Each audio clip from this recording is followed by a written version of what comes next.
that one. All right. Where you press the So button. you press yeah. Ah.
button on Just top. press the button on top.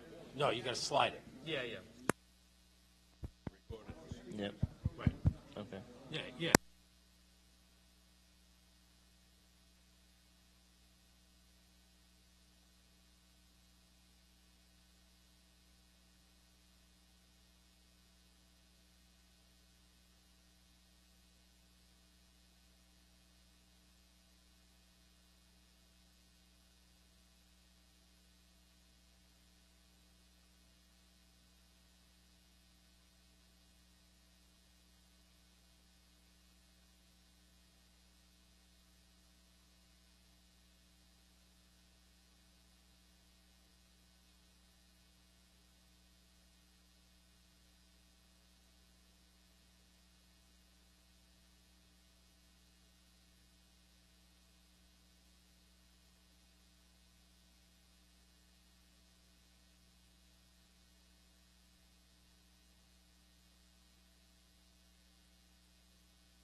Ladies and gentlemen, I would like to call this hearing of the Nassau County Legislature to order and ask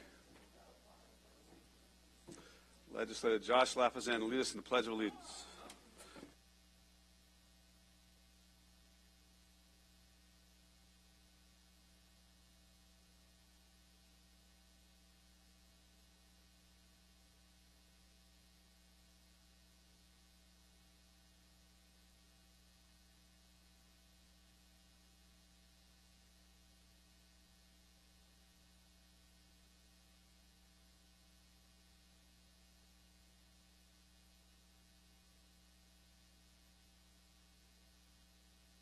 Like spring, like a couple weeks, maybe like the April session. Thank you again for joining us tonight for this hearing on the county's reassessment.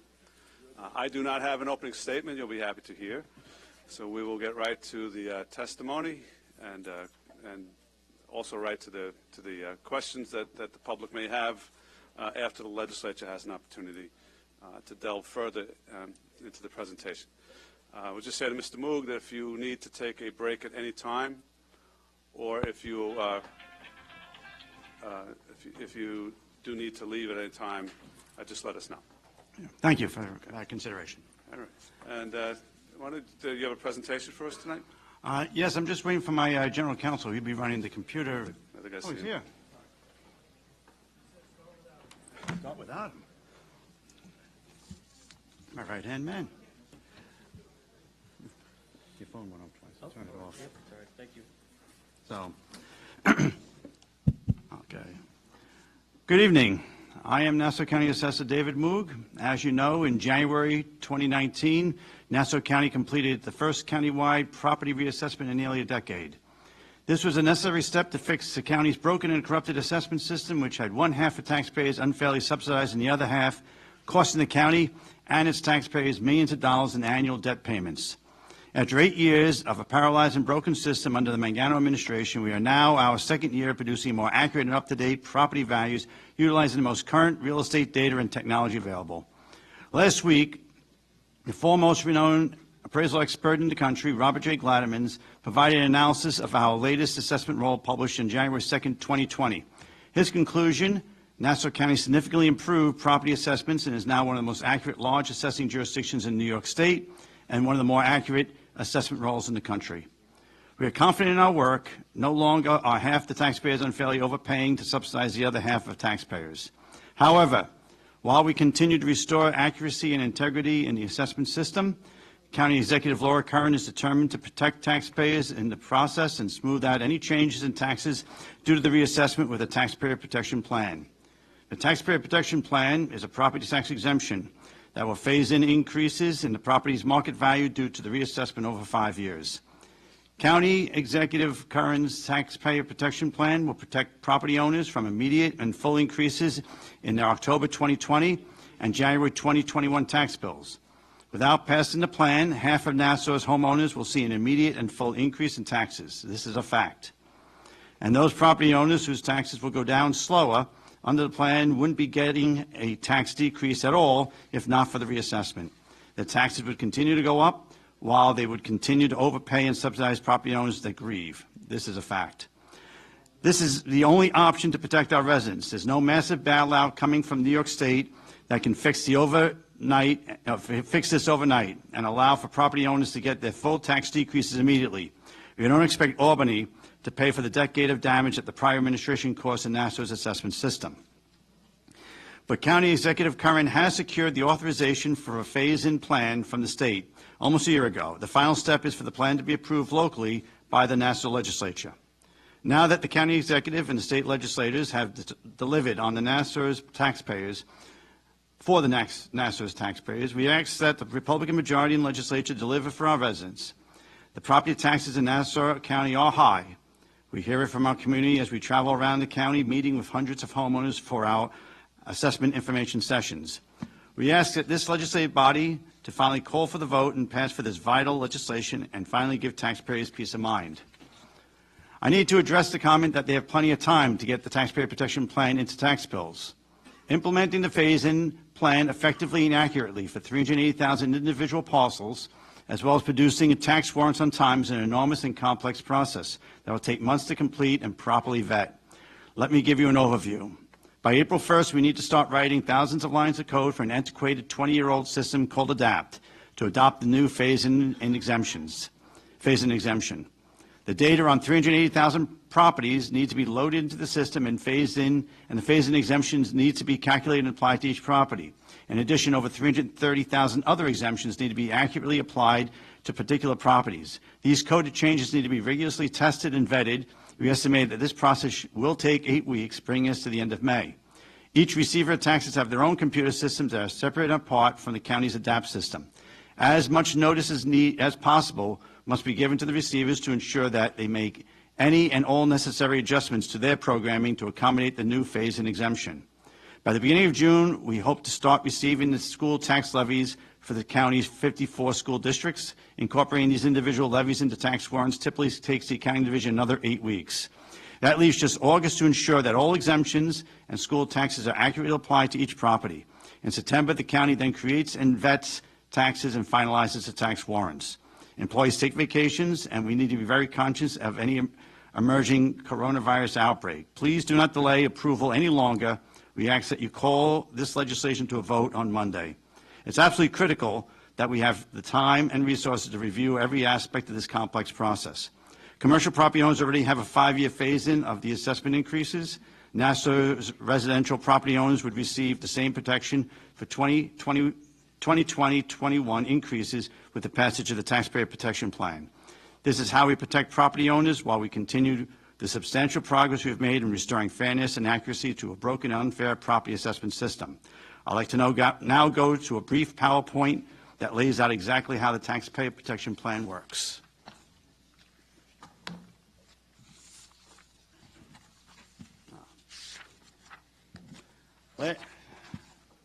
Last year, the Department of Assessment completed a countywide property reassessment producing updated market values for the first time in nearly a decade. This was a major milestone in restoring fairness and equity to a broken and frozen assessment system that resulted in decreasing property values and roughly half the homeowners paying more than their fair share in property taxes every year. When our homeowners pay town, school, and special district and county taxes, they deserve the assurance that the amounts they are paying are based on the fair and equitable assessment.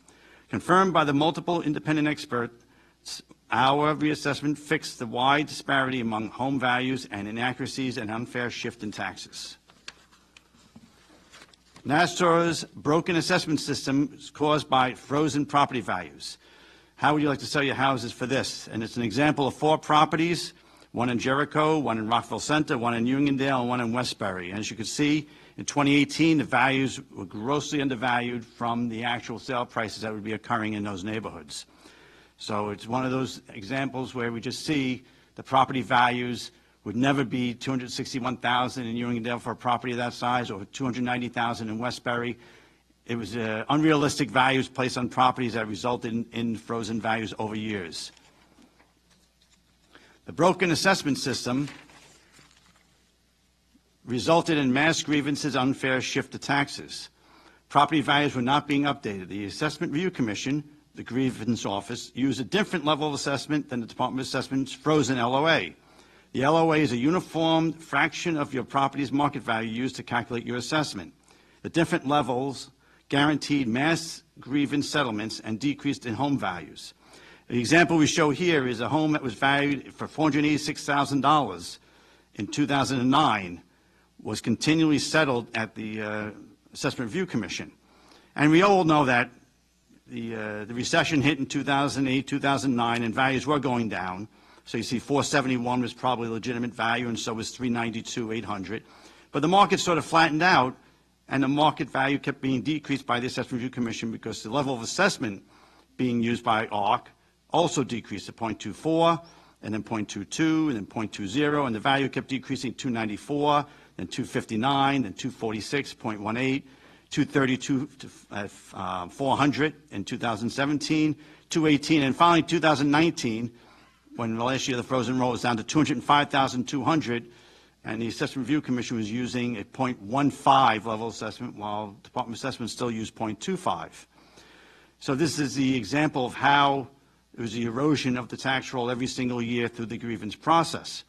It was one of the reasons why we changed the level of assessment to 0.10 so that we would have the same exact level of assessment that the Assessment Review Commission would apply. And the only way to accomplish that, taking the limitations of the Halpern STIP signed under the previous administration, would be to lower it to 0.10 and thus bring the level of assessment to 10 and bring the full market values back up to a proper level and be able to have equity among the assessment roll. How did this affect taxpayers? Think of a property tax obligation or a share like a slice of pie. The assessed valuation of your property will be determined by the share of the tax obligation. Inaccurate reduced assessments equals unfairly reduced taxes. Your share of the property tax pie will increase when other properties receive assessment reductions from the Assessment Review Commission or Small Claims Assessment Review Court. Your neighbor's property is reduced in value, or other properties in the district become eligible for property tax exemptions. So as the values decreased through the Assessment Review Commission process, it was shifting the burden to those people who didn't grieve or were valued and decided to keep proper value from the 0.25 that was being used by the Department of Assessment. Fixing the assessment system while providing property tax relief for homeowners. What we've done, we've completed the first reassessment in almost a decade, restoring fairness and equity to the assessment roll with an updated home values based on the latest real estate data. We lowered taxes for the overassessed property owners while preserving everyone's right to grieve their property assessment. We developed the Taxpayer Protection Plan, TPP, to ease the tax burden resulting from the necessary reassessment. Taxpayer Protection Plan's purpose to phase in and to smooth out changes in property tax as a result of the reassessment. For homeowners expecting to receive an increase in taxes, the TPP phase-in plan will protect them from the immediate and full increase. How will it work? The TPP provides a fixed property tax exemption on your reassessed property value. The plan would phase in any increase in your property value due to the reassessment with a 20% increase in the value being added each year for 5 years. The exemption is not recalculated in subsequent years. Unlike other exemptions, TPP is all-encompassing. It will apply across the board to all line items of school, county, and town tax calculations. This will effectively spread out any changes, increases, and decreases in taxes due to the reassessment. How will the Taxpayer Protection Plan exemption be calculated? This is an example on this chart. The property value under the broken system was $400,000. The updated property value after reassessment was $500,000. Identify the difference between the old assessment and the updated assessment. $500,000 minus $400,000 equals $100,000. Divide the difference in value by 5, 5-year phase-in. $500,000 divided by 5 is $20,000. $20,000 be added to your old property value of $420,000 each year for 5 years. Note that the exemption of the amount subtracted from your market value, the amount of your TPP exemption will not change regardless of increases or decreases in your market value. Why is approving County Executive Curran's Taxpayer Protection Plan critical for taxpayers? We must protect residents and local housing market while we fix the assessment system. We don't want to drive future home buyers away from Nassau County. Curran's Taxpayer Protection Plan will protect homeowners expecting increases in taxes from the immediate and full increase. This chart shows by legislative district the percentage of properties in each district expecting an increase in taxes with TPP and what the median increase with TPP and without TPP is. And you can see the range runs from about from 1,200 it reduces down to 356, and a high would be 2,200 down to 641, or actually 2,500 to 732. So it provides a substantial amount of immediate relief for homeowners during this phase-in period. As a result of the necessary reassessment, approximately half the homeowners will see a decrease in taxes and half will see an increase. So, and the chart shows the increase in property taxes with and without the current Taxpayer Protection Plan. This chart shows an estimated increase in taxes for 2021 tax year, the first year of the phase-in. When will County Executive's Taxpayer Protection Plan take effect?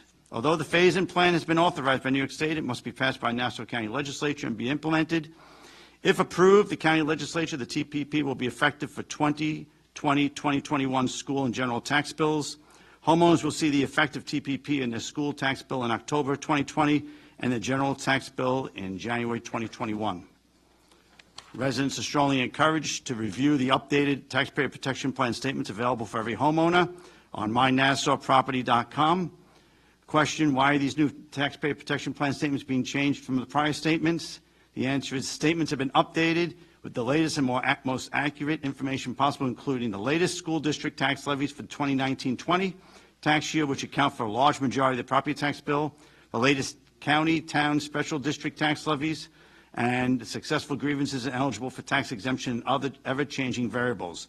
Note, the county has not increased taxes and does not get an extra dime due to the reassessment. With that, I open to any questions from any legislators. Okay. What we'll do now is we'll have a round of questions for you, Mr. Moog, obviously. And all legislators will have an opportunity to ask any questions that they think pertinent and engage in the dialogue. I would just let all of our residents know that if after that round takes place you want to speak, there are slips up here at the front. I would ask you to please fill out a slip for public comment, and then we'll call you after the legislators have had an opportunity to speak with Mr. Moog for a while. Mr. Moog, we received something in the mail this week from the county executive, a letter as well as a taxpayer protection plan data report as of March 2nd, 2020. Are you familiar with that? Yes, I'm familiar with that, yes. It provides on page 4 with the changes that are expected in terms of percentages of residents who will see increases, those who will see decreases, both with and without the phasing. First of all, what is this information based on? Is it based on information that was available in the past, or was it these particular estimates based on new information? It's based on the new levies, because we updated the levies that would be used to do the calculations. It also incorporates any changes to the assessment roll that was made from the last statement. So with the new tax levies that were passed and implemented in the warrants for school taxes in October of 2019 and the general levies in January of 2020, it also incorporates any changes implemented by ARC during that period of time. So it's a new snapshot using new budgets and new levies, and also as any changes that were made to the assessment roll from actions made by the Assessment Review Commission. Can you tell me how this differs in terms of the results as a result of that new information? How the results differ from the previous estimates made as the percentages of residents who are going up as opposed to those going down, as opposed to no changes under the phase-in? I believe that it shows that under the phase-in, more people were receiving an increase than a decrease. And if I remember correctly from the other statement, it was sort of slightly reversed. They're slightly reversed on that. So it was changes from both the levies and from changes in the tax roll during that period. Because the tax roll and the levies are an ever-changing situation. It won't be locked in until you do the final roll, which gets signed off on April 1st, and then actually gets finalized after any sort of score reductions occur during May, June, and July. And then when the levies are changed with the school districts that would be voted on in May, that would end up to the final adjustments that would be made on the overall taxes that would be owed. So you said the reverse was true before. What does that mean? What was the numbers before? I don't have them on me right now. I think, wasn't it 5248? I believe. I apologize. Sure. Okay. Robert Miles, Deputy Assessor. I believe it was closer to 45, 55. Okay. 45 going down, 55 going up, or vice versa? Vice versa. So the earlier estimate was that approximately 45% of the residents would see increases and 55% would see decreases. Yes, and this was prior to the updates from ARC and SCAR and the changes in the exemptions. Okay. Right, I understand you now have the most current information, and this would be a more accurate estimate, right? Correct. That's a pretty wide variance, correct? Yes, but it's now probably more accurate going into the future, because now we're using a more updated number. I think we understand that, but why would there be such a great variance? We were talking about 8 percentage points. A increase in those going up, 8 percentage points, and it looks like a 10% decrease in those going down. Well, also, you would remember, most of the changes from the reassessment occur within a very narrow range. Also, a lot of the properties, it's like a bell curve. So you get a large number of properties that come within that middle of the bell curve. So they might be receiving $100, $200, $300 increase or decrease. So any little shift might shift a lot of properties from one to the other when you get to that middle bell curve. So it can be shifting quite a bit just on, it might be a shift of $300, $400 might shift thousands of properties from one to the other. Because some properties, it's not changing the tax that much from the reassessment. I think also something to be considered is that 169,000 reductions were granted at ARC, and then an additional 5,500, I believe, cases that went to SCAR received reductions. We had a breakdown based on the prior information. We had received a breakdown from the Office of Legislative Budget Review, which detailed the tax impacts of the proposed phase-in by dollar value by school districts. And I'm going to ask Maurice if you would prepare, based on the new information, an updated table indicating, again, the impacts on a dollar basis by school district. We'll gladly provide the information for Mr. Chalmers on that. All right. I think that question was Mr. Maurice Chalmers, but he was approaching the mic. But you can provide that information, correct, Maurice? That's what I was going to ask. Okay, thanks. Just a couple more questions. I'm going to let other legislators ask Sure. follow up. But in your opening statement, you indicated that the new values are based on the most recent real estate data. What does that mean? Where was that coming from?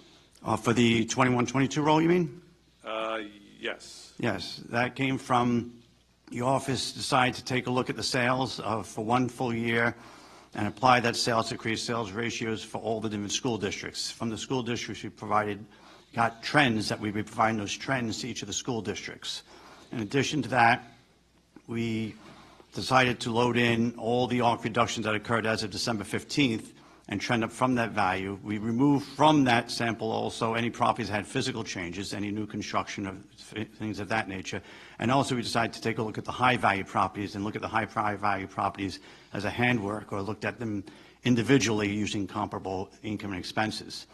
So we used on this time what they call a trended assessment roll, which is covered in the publication 1029 from the Office of Real Property Tax Services, as normal non-appraisal reassessment, which is very common. And after you do a full reassessment, you would use sometimes a year or two of a trended roll after that. Okay. You also said that you were using the most current technology available. What does that refer to? Well, when we decide to do the sales ratio study, we have some technology that's able to sort and view and parse out the sales to make sure we get a proper sales samples from each of those sets, and also to create those sales ratios. So from that, we also, when we were using some of the high value, we used Prognos to help assist us in pointing to the values on the high value properties before we used a comparable sales model on that. So we were using a combination of both model to point to value. That pointing to value would then assist us in drawing the comparables for those properties. On the rest of it, we were just using basically the sales ratio and the trending on that point in order to bring forward the school district values by school district. And that was for the tentative assessed value issued on January 2nd, 2019? No, that was the one for 21-22. That was the one that was just completed on January 2nd of this year. So the Department of Assessment has been using Prognos to develop those values? Not on this one. We only used it on the high-end values on this particular roll. So other than the high-end values, the Department of Assessment did not use Prognos for 21-22, correct? Not on the development of most of the roll, we did not use it. We'll be using Prognos the coming year for the SCAR assessment review season. We'll be using Prognos So in the defense of the tax roll. So in order to develop the comparables, Prognos was not used. Only on the very high-end values, which would help us develop the comparables, point to it, and that help us develop the comparables on the high end. So if a resident goes on the website and looks at their tentative assessed value for 21, 22, they cannot see the comparables that were used, correct? No, we did not post the comparables because the vast majority of properties were just trended from the prior year.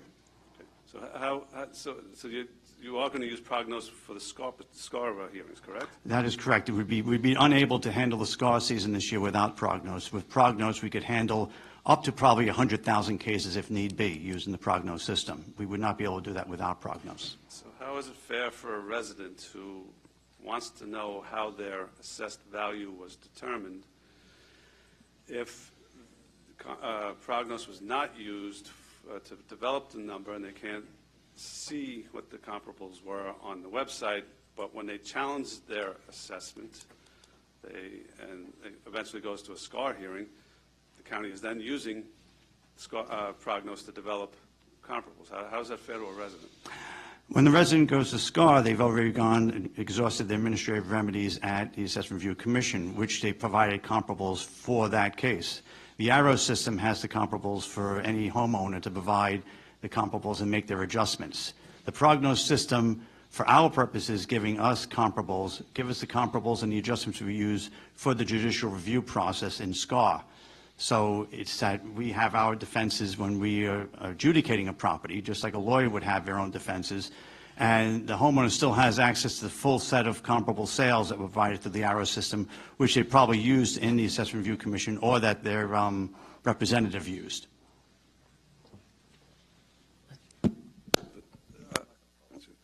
The comparables that are being used by the county in terms of before you get to the SCAR proceeding. Pardon me, that? The comparables being used by the counties, are they being provided to the residents who are challenging their assessment? Well, in the 2021 year, we did provide on the original assessment roll the 5 or so comparables that we used and the latter at that time. Yes. So we had all the information. That information is still on the system. It's in the archive part of the land record viewer. So they still have access to the original analysis that we did with it, and the comparables, like I said, were available to them when they filed their ARC, as well as the original 5 or 6 comparables that we provided at that time during the 511 period and during the tentative period. When a resident challenges their assessment and the county gives them an offer, is the county providing to the resident the comparables being used to develop the offer? No. I mean from the Assessment Review Commission? Yes. The Assessment Review Commission, you'd have to ask them, but I believe they do not provide those when they make the offer. Why wouldn't they provide the residents the comparables for the resident to be able to determine whether the offer of settlement is fair? That you'd have to ask the Assessment Review Commission. That's the policy there. All right. We could follow up with them. Just one other point. Page 3 of your presentation, you indicate that the broken assessment system resulted in mass grievances. Now, after the reassessment and after the 2019 tentative roll was posted and for the 2021 year, tax year, can you tell me what happened with the number of grievances being made? For the 2021 roll? Yes. Yeah, the number of grievances increased up to about 240,000 grievances were filed. So is that an indication that the 2019 tentative roll was based on a broken assessment system? The 2021 roll may have had more grievances filed, but in the end result, only 85,000 cases in ARC were given offers for reduction to resolve cases. The prior year, I think 165 to 170,000 grievances were filed, where I think over 95% of those cases were given offers for resolution. So the number of properties being offered settlements from ARC actually were cut in half from the 2019 to the 2020 assessment roll. In light of that, we did, in December 15th, we did take into account the ARC reductions in doing the 21-22 assessment roll, where we rolled in approximately 45,000 reductions, because we figured that any sort of correction or any sort of error that was made by our department, we shouldn't have people continuously grieve, and that we would roll those reductions in before we provide the trend on top of them. And in the end, from the results we see from our expert, we did come up with a more accurate tax roll overall for 21-22 because using that policy. So the statement here, though, is that the broken assessment system resulted in mass grievances. Yes, it Again, did. the question is, I mean, did the broken assessment roll of 2019 result in mass grievances, meaning 240,000 grievances? It resulted in more grievances, but those grievances weren't as egregious because only 85,000 received any sort of reduction, where prior year you had like over 160, 170,000 grievances, and 95% of them received reductions. I think the point being made is that an independent commission reviewed the grievances, and I don't think actually the amount of grievances varied that differently from the previous year. I still think it was close to 200,000, if not more. And at the end of the day, 169,000 properties were provided reductions or offered reductions at the Assessment Review Commission. And here, vastly different. I mean, half was provided that, and 85,000. No, actually 85 out of 240. Well, I'm saying half of the. Right, it's half the number of reductions, but a lot of the grievances, in Nassau County, it's become a habit that you always file a grievance, no matter what. If you always feel you have to preserve your right. So it's a very aggressive grievance industry, and very aggressive that people file grievances. So it's not surprising after a reassessment, most people want to feel like they need to preserve their right, and they file grievances, but the end result was there were a lot less reductions, a lot fewer reductions granted from those grievances. I think you're rushing that, though, when you use the term end result. There may have been fewer offers to settle at this point, but there remain tens of thousands, over hundreds of thousands of challenges that still have to be adjudicated. So you don't know, as we sit here today, what the result of those challenges will be.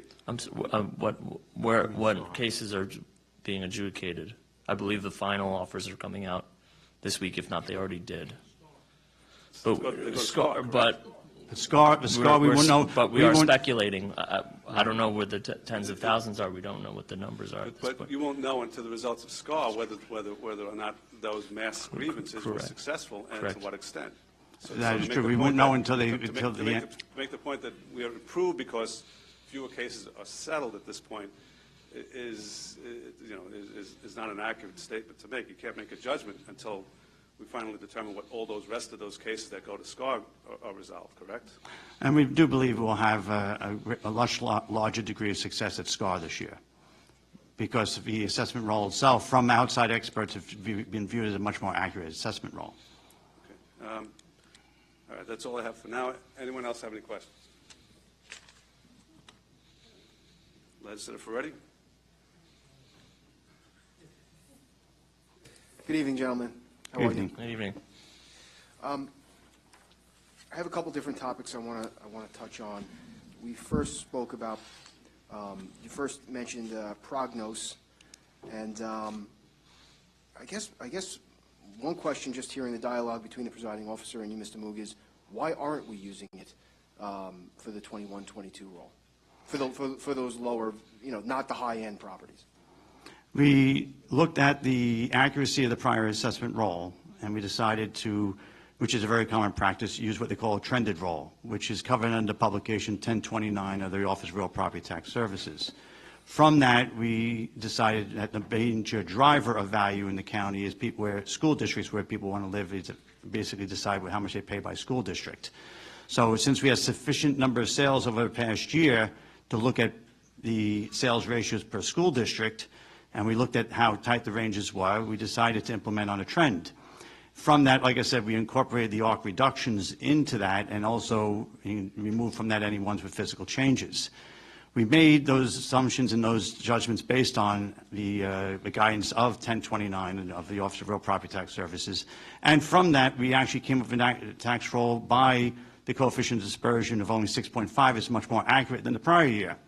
So we do plan to use prognosis into the future, and we may use it this year or next year. We'll probably be using it in a form of function as doing a model, and then having that model point to the outliers and try to do any corrective action based on those models. But it's not as if we don't use prognosis, or we will be using it very, very extensively in the SCAR season. We would not be able to handle any sort of large number of SCARs, and we can actually probably handle up to 100,000 using prognosis. So it's still an extremely valuable tool, but we made the judgment call, and it actually seemed to be the correct judgment call, that we came up with a much more accurate tax assessment roll using the trended roll from the methods that are applied. And we continue to use Prognos to train our modelers or incoming modelers of new class to continue to increase the accuracy of the roll. We use our assigned training money from the Prognos contract to continue to improve the office, improve the modeling, and continue to fine-tune the assessment roll. On top of what Mr. Moog said, it is going to be vital to use SCAR to defend the accurate assessments that are going to be challenged at the small claims assessment review proceedings. You've both brought up SCAR a couple times and how the county's going to be using it at SCAR. And, you know, what we're doing is we're asking that we sold the residents, or you sold this legislature on Prognos being used for transparency and to assist residents. Residents laid out the money for this program, and it sounds like what we're doing is using this expertise against them at SCAR, but not giving them the transparency that was promised to them by using it and giving that information during the grievance period. And Mr. Moog, I did look back at the testimony that you gave on 2 occasions when we were when the Prognos was before the Rules Committee. You remember testifying, correct? Yes, I do. And in those 2 appearances, on 36 occasions, you argued that Prognos should be purchased for transparency for residents. 36 times you mentioned the word transparency to residents and the necessity for that for Prognos. So I don't understand why we're not giving that transparency to the residents and using that information. And what's doubly troubling to me, and you brought this up in your initial presentation, is that the Prognos information from the 2021 year is still up. That's only leading to confusion for taxpayers and for residents. That's outdated information that's still up there. If we're using a trended assessment roll and trended the 2021 assessment roll, that was the basis of the value for 21-22 plus the percentage resulting from the annual growth of value within those school districts. So that's why we left that value up in the archive part of the land record viewer. As for what we use in judicial review, as you know, in legal circles, we have our defenses when people take a judicial appeal against us, and we use Prognos not as a modeling tool, but we use it to develop the comparables that we will use to justify the values for 21-22. As either the representatives or the pro se's go forward in court, they had their comparables set forward in ARC, which they could have drawn from our system when we came up with 21-22, as well as all the comparables provided in Arrow. So I don't see that we followed the guidelines set forth by many assessing jurisdictions. In fact, the vast majority of assessing jurisdictions reassess, and then they tend to trend for a number of years before they reassess again. Don't comparables change based on home sales? What's that? Don't comparables change based on home sales? Comparables change based on home sales, but the comparables used for 2021 would be the ones that occurred for that year. You don't use updated sales for the defense. You would be using sales from the period of time that those assessments were generated. So it would be still the same pool of sales being generated to defend on 2021. We wouldn't be using newer sales to justify the values for assessments that were generated back in 2019. Did you use comparables to determine the 21-22 tentative assessment? For 21-22? Yes. We used a trend. Did you use comparables? We used sales to develop comparable. We used sales to develop a trend for each school district. We didn't use comparables. We used a trend. So you did not. So the answer is no. No. Okay.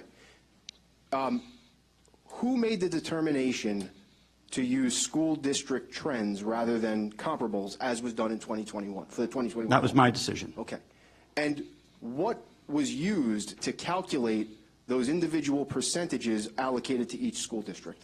You use all the sales within that school district. So when we look at the chart that you have in your presentation, let me just pull it up so I can get it. So is it your testimony today that when looking at sales in the Manhasset School District, that the average increase was 0.14%? That, if that's what the chart says, that was what the trend was. 0.14. Yes. But in the Roosevelt School District, the average trend was a 6.19% increase? That is correct. Okay. Where, if anywhere, on the assessment website are those percentage increases by school district? We didn't post that on the website. I'm sorry? We did not post that on the website. So how would residents have any idea whatsoever? They don't have the comparables. They don't have this percentage that you determined you were going to use. How would they have any idea how their 21-22 tentative assessment was determined? You mean how much they went up by a percentage? Yeah. They would take the prior year and compare it to the current year, and you see the percentage. Oh, so they have to do the math. Yes. You would just take the current year, you minus the prior year, and you take the difference and you divide it by the prior year. And you'd get the percentage. It's developed. How much? It'd be if a property went up 5%, you would take the prior year, add 5%. If you do it in reverse, you take the current year and you figure the difference and you divide it by the current prior year. Hold on a second. What if that property had a reduction as a result of grieving? We incorporated that reduction and trended up from that reduction. And so how would they be able to back their way into the school district percentage if they received a reduction? You would just take the reduced value and then you would trend up from that percentage. Is there a We had a reason- property owner come to one of the outreaches pointing that out, and I showed it to them. It was very, very clear to them how they did it, and they were very pleased with the result. Oh, I'm sure. And is there a reason that you haven't published the school district percentages? Now, if you want us to post it, we'll post it. When? I mean, the grievance period's almost over, so. Well, it doesn't come into the grievance. Grievances, you'd still grieve by comparable values. You wouldn't grieve by percentage. You grieve on your assessment, you I don't understand. grieve You on don't grieve on trend. what the average person goes up by. Remember, transparency 36 times when you testify. We want people to understand how the number that was given to them was achieved, was brought, how we recognize it. But regardless, And they and still, people don't know. I guarantee you, no one in this auditorium knew before they got here But- that this percentage was used throughout their entire school district. but because it's not regardless, they posted. still have to challenge the assessment based on their own individual circumstances. Okay. And as you mentioned, legislator, with some circumstances, they received the rolled-in assessment review commission reduction. So each individual homeowner has a different situation. So I understand regarding posting the trend, but it's up to the individual homeowner to decide based on their situation whether they believe that the assessment needs to be challenged or not. And we don't begrudge the homeowner for making the challenge because that is their administrative right. Right. Now, by each individual school district, that percentage is applied to each property, residential property? It's applied to the property unless it received an ARC reduction, and the ARC reduction was rolled in, and then that percentage was increased. On The top only of- exception was properties that received a physical change to the property, then we just individually valued Well, those hang on a properties. second. You said that it applies unless it received an ARC reduction. Only if that ARC reduction was recognized before December 15th, 2019, correct? Only if it was offered before December 15th, yes. What if it was offered after December 15th, 2019? I have a legal obligation to publish the tax roll by January 2nd, so I had to have a certain cutoff point in order to calculate the assessment roll. So I used the latest that I could use for the January 2nd, which was the December 15th download from the Assessment Review Commission, which was approximately 45,000 properties that received reductions. That's nice, but you didn't answer the question. What if the reduction was received after December 15th, 2019? Is that... Then it would not be. We are not legally allowed to change the assessment roll and change value unless there's I'm just asking. certain, right. So what's the So answer? under, The answer is that no, if it was after December 15th, we did not roll it in because we wouldn't be able to, because it wouldn't be legal for us to roll it in afterwards. correct. So is it fair to say that unless they grieve, then they will be overassessed in 21-22? No, only if they grieved and received a reduction. I mean, the ones that received it after January 2nd. Yes. It would depend on the percentage. A lot of the reductions, some of them were very small and very minor reductions. It would still have to review it on an individual basis, and we would have to see. Some would have to probably re-grieve on that, and some would not. That's for the purpose why we tried to roll the grievances in and take the latest possible ones that we had. I think the answer was that it would, I think what you're saying is that if you received a reduction after December 15th, 2019, Right. for for the 2021 tax roll, Right. then you would need to grieve now to recognize that reduction in 21-22. Is that a fair statement? It would still be on a case-by-case basis. I mean, let's say you received a reduction of 2% or 3%. You would still have to judge from the comparables. You would probably, best to preserve your right, and grieve to see if you would get a reduction. It would also be on a case-by-case basis. Okay. Now, this percentage that's allocated to each individual school district, let's take Roosevelt, for example. If you have a property on a main road in Roosevelt, do you get the same increase as if you have a property in the middle of a, residential side road, perfect location? Is there any factors that are taken into account that would change this percent increase, or is it across the board for every property in that school It district? was across the board for the entire school district. Okay. Yes. In 2021,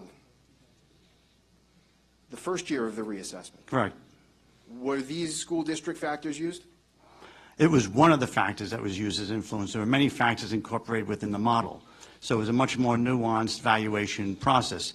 As we said before, the level of the accuracy of the 2021 roll, which was judged from like an independent expert, viewed that as a very accurate tax roll. It came in at 8.9% COD, which is statistically used to value the accuracy of the assessment roll. From the methods that we use this current year for 21-22, that COD dropped to 6.5. So even though there may be small variances within the school district, we felt the methods that we applied were very successful in creating an even more accurate tax roll. I'm not saying that we would be using a trend this year. We might be using a trend this year, not we take a judgment into the year as it goes forward. Of course, you know the real estate market's very variable. If we go into a recession, we might use other means to get the assessment roll. We're always trying to get the most accurate roll by whatever means possible. So in 2021, we used neighborhood factor, correct? We used many factors. We used neighborhood factor, we used topography, we used sub-neighborhood, we used different influence factors within the model. How many neighborhood factors were there?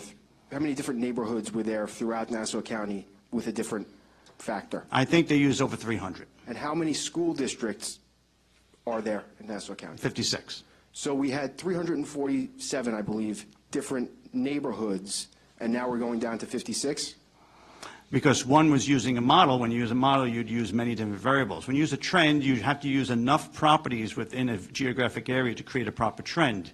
If you don't have enough sales within a geographic area, the trend you're creating may be inaccurate because you have too many outliers. You really need about 25 to 50 sales at least. So if you go to a too small, if an area gets too small where you only have 2 or 3 sales, 1 or 2 outliers, and that may throw the trend off tremendously. So you have to use a geographic area large enough to create a large enough pool of sales to have a sales analysis that would be valid.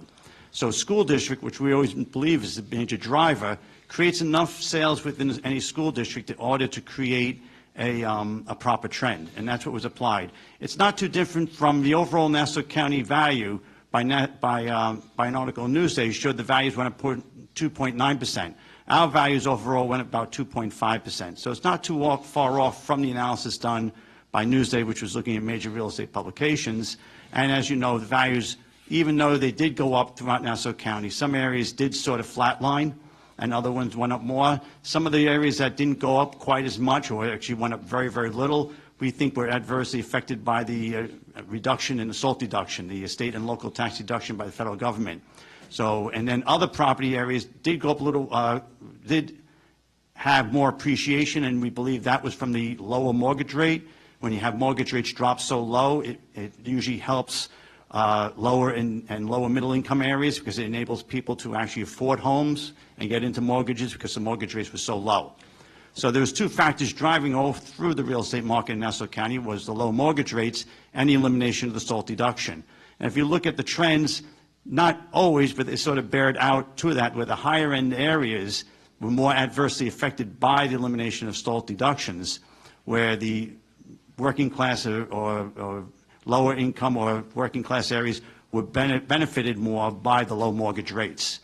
So that's generally how the trends work through, and like I said, we use generally accepted publication, and it did create a more accurate tax roll. And the statistics came back with a historically amazing assessment roll and the best we've seen in decades, based on this logic. Now, again, because it was a fairly flat market, this methodology worked quite well. And we will be looking in the future to see if we be using prognosis, using modeling, or using a hybrid approach to it. The modeling and the model approach that we did in 2021, is that a multiplicative assessment? That's yes, a multiplicative regression model. That's what we used for 2021. That's what we used for 2021. Did we use that for 21, 22? But No, that I was, said- that was I- the basis for. That was the basis, but I said we used a Okay, trend. We that's used a what I'm trying- trended. good. So we used the 2021 assessments based on that multiplicative model and carried it forward to 21, 22. Is that correct? With the adjustment of the ARC reductions that were effective December 15th. So essentially, the reassessment that we did in 2021 is frozen. Is that correct? No, it's not frozen because all the values changed. A The frozen values- roll means you don't change any values. Okay. And But the basis for the reassessment in 2021, that multiplicative model that took all these factors into consideration, Right. is carried forward to 21, 22. Is that correct? with adjustments for physical changes and for rolling in the Assessment Review When Commission you say- changes, and the high end was done by Well, hand. hold on. When you say adjustments for physical changes, that's always been the case, right? Under Mangano, that was the case, right? That is true. I'm Okay. saying those properties were removed from the trending. All right. So we took the 2021 multiplicative model, which you Yes. had testified was the best model, right? It was a very, especially after 10 years of frozen roll, it was an excellent model, All right. yes. So we had this prognosis system where it was completely transparent. You said it 36 times in your hearing. Multiplicative model was the best model, and we did it in 2021. Yes, We didn't use prognos for 21, 22, at least for the most part. We didn't provide that, right. that level of transparency to residents, and we didn't use the multiplicative model. We carried forward the results of the 2021 to 21, 22, correct? On a trend, yes. Okay. Which is a common practice throughout the country on a lot of assessment rolls, by the way. In New York State, probably 90% of the assessment rolls are trended. Okay. I do have some more questions. I'm going to let some other people ask questions, Sure. if that's all right, Presiding Officer. Sure. Anyone else? Legislator Walker? And then Legislator Drucker. Okay, so we used modeling first, and now we're into the trending, okay? Correct. So now, my school district, which is Hicksville, and Plainview, which we have the highest, we've gone up the highest as far as the school district number that was given. So now that was based on current sales. The sales from September 18 through September 19. Okay, so in the Hicksville community, and I'm sure very similar to Plainview, we have houses that are now like mega mansions, okay? But the majority of houses are very, capes or Levitt homes, maybe Levitt homes with both capes and Levitts that have dormers put on, but nothing extravagant. They still look very similar to the old-fashioned Levitt home, okay? They don't have basements. The capes have their little basements, but they're small little homes, whatever. So now, that number in those communities has gone up to 57, all right? So, which would mean higher taxes in those spread out across all the homes in the community. Higher values. Higher values because of those homes that sold for larger amounts of money. It doesn't matter if you have a small little home next to the mall, by the railroad, next to the sump, wherever It's- else you have it's it. a- They're it's- all lumped in together because now we're doing the trending. Right, Okay. it takes into account maybe 50, 60, 70 sales, depending on how large the school district was. So it takes into account the sales of large houses, small houses, medium Right. houses, houses that are deferred maintenance, houses that were completely renovated. Highs and lows are all brought together in one big basis in of one sales. place. So those who are still in those much smaller, pretty much originals, obviously their taxes are going up. The assessed value or the market value went up the Right, same so- amount throughout the district. So if the value, let's say in the district, every single property receives a 5% increase in assessed valuation, and the budgets don't change, then the taxes wouldn't change, because it's distributed evenly among all the properties based on the weighted Right. percentage of the value. Why should those properties that did not change, why should any of them that did not change, didn't have anything done, because they live in a school district where some of those houses became tremendously large and are now assessed at a much higher level or sold for a much larger amount of money, why should everybody else be penalized? Values normally appreciate every year and across the county, and it has done so for the past 40, 50 years. So if you look at 40 years of Nassau County's history, the average appreciation of property value is about 2.25%, 2.5% every single year across the county. And people buy property over time because they expect appreciation of the property value. So even though property may be a small, unrenovated property, that property is still going up in value. And from the model value that we did in 2021, it took into account all the aspects and attributes of the property. But over the past year, property values do increase, and the percentages that we provided in the increase were based on a wide variety of sales within each school district. So every valid sale in that school district, a large property, small property, older properties, properties that may have been sold by a senior citizen that moved to Florida, other properties that were just sold from people moving to another job or to a bigger property, were all incorporated. So you have high sales and low sales that Right. all weight out. And in the end... And I get that, I Right. get that. But bottom line is when you look at your tax bill and that house that is a much larger house, their taxes haven't gone up compared to what yours are going up, and you didn't do anything.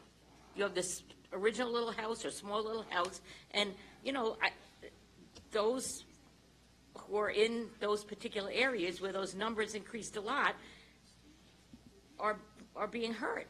No, if you have a small house going up 5% and a large house goes up by 5%, and every property went up 5%, the tax burden is still spread the same across the board for all the properties. So in effect, if the budgets don't change, those people's taxes won't change.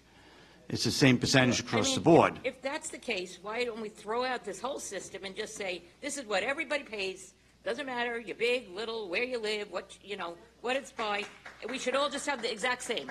But all their values are already different from the 2021 roll. So if you have a property that's worth $800,000 and it went up 5%, that property is worth $840. If you have a property that was $500,000 and went up 5%, it's $525. But if every property in the entire district goes up by the same percentage, take into account the ARC reductions and take into account any physical changes, Right, but it stays the same. But in the end, we also take all the values and we judge them against how accurate the tax assessment roll is, and the uniformity to sales was actually very tight. That's where the coefficient dispersion demonstrates. So it's a 6.5% dispersion. It's a very, very close dispersion from what properties sell for. So it's a highly accurate tax roll. So You're- And by the you're logic saying- you stated, that would mean everything would be worth $500,000 and everyone's taxes are the same. But that, you know that's not But true. you're saying that every single person in Hicksville, then every single home in Hicksville went up the exact same percent. the market in that area went up about 5%, if it's that percentage that was So shown. every single, no matter if you have a small house, a big house, no matter that your house is worth over $1 million, which some of them are worth now, and some of them are worth $300,000. That But is. they all just went up because they live The in market Hicksville. went up, because the sales indicate the market went up. And like I said, this type of method used is commonly used in many, many assessing jurisdictions throughout the country. It's not an aberration, it's actually very common. And actually, a lot of villages, on the village assessments, also are just trended. So you do a reassessment, then you can trend for a year, 2 years, and make adjustments. And from that methodology that we applied, we did find the accuracy of the tax roll actually increased. But I also think we're missing the nuance here, is that included in the logic were the grievances, and will be the grievances if and when they're successful, and the physicals. So in the scenario you're presenting, we talk about the McMansions, right? If the new McMansions are coming up, right, and they're being built before the 21-22 year, that value would be captured. So it's not as though everyone's across 5%. If people are building their houses and you're building McMansion, that McMansion or that physical value is being put on in full. So it's not as though everyone is 5%, and we're missing the nuance. It's not as though no one is receiving the grievance, because we're trying to implement the grievance. So if there are any errors that were made, and the Assessment Review Commission corrected those errors, if any different adjustments that were made, like I said, as of December 15th, we try to incorporate all those adjustments in. And that's why we came up with a much more accurate tax roll this year, I believe. However, you stated when they go for a hearing, the sales are going to be based on the sales from, what was it, 2 years ago? Or they're not going to be based on current sales? If you're grieving for 21-22, it would be based on the sales from January 1st of 19 to December 31st of 19. And we use sales trends because we don't have the sales when we're doing the trends, because it takes a while for the county clerk to give us sales and validate the sales. We use September to September of 18 to September 19. So if the sales occurred after September 19, the homeowner can avail themselves of those sales. if it justifies, but they use the same sales that we would be using from the trend. They could use as comparables, and you could obtain those sales from the Arrow system. And that does not hinder the homeowner's ability to take their subject sale, which is a sale that was their own home. They have the ability to take it, even though it's new. The Assessment Review Commission will review that. They can submit any evidence. They have the ability to submit appraisals, and they can submit newer comparables and create their own adjustments. Does Prognos have those sales also? Prognos can pull the sales. But all the sales are available from the Arrow system when people file grievances. The Assessment Review Commission provides all the comparable sales within the system and enables it very easily for you to pick the comparables to load up your grievance. But Prognos does not. Prognos, it was from the prior year, so the Prognos system did not provide the comparables this year because we used a trend. But all the comparables that you'd use for a grievance are available from the Arrow system.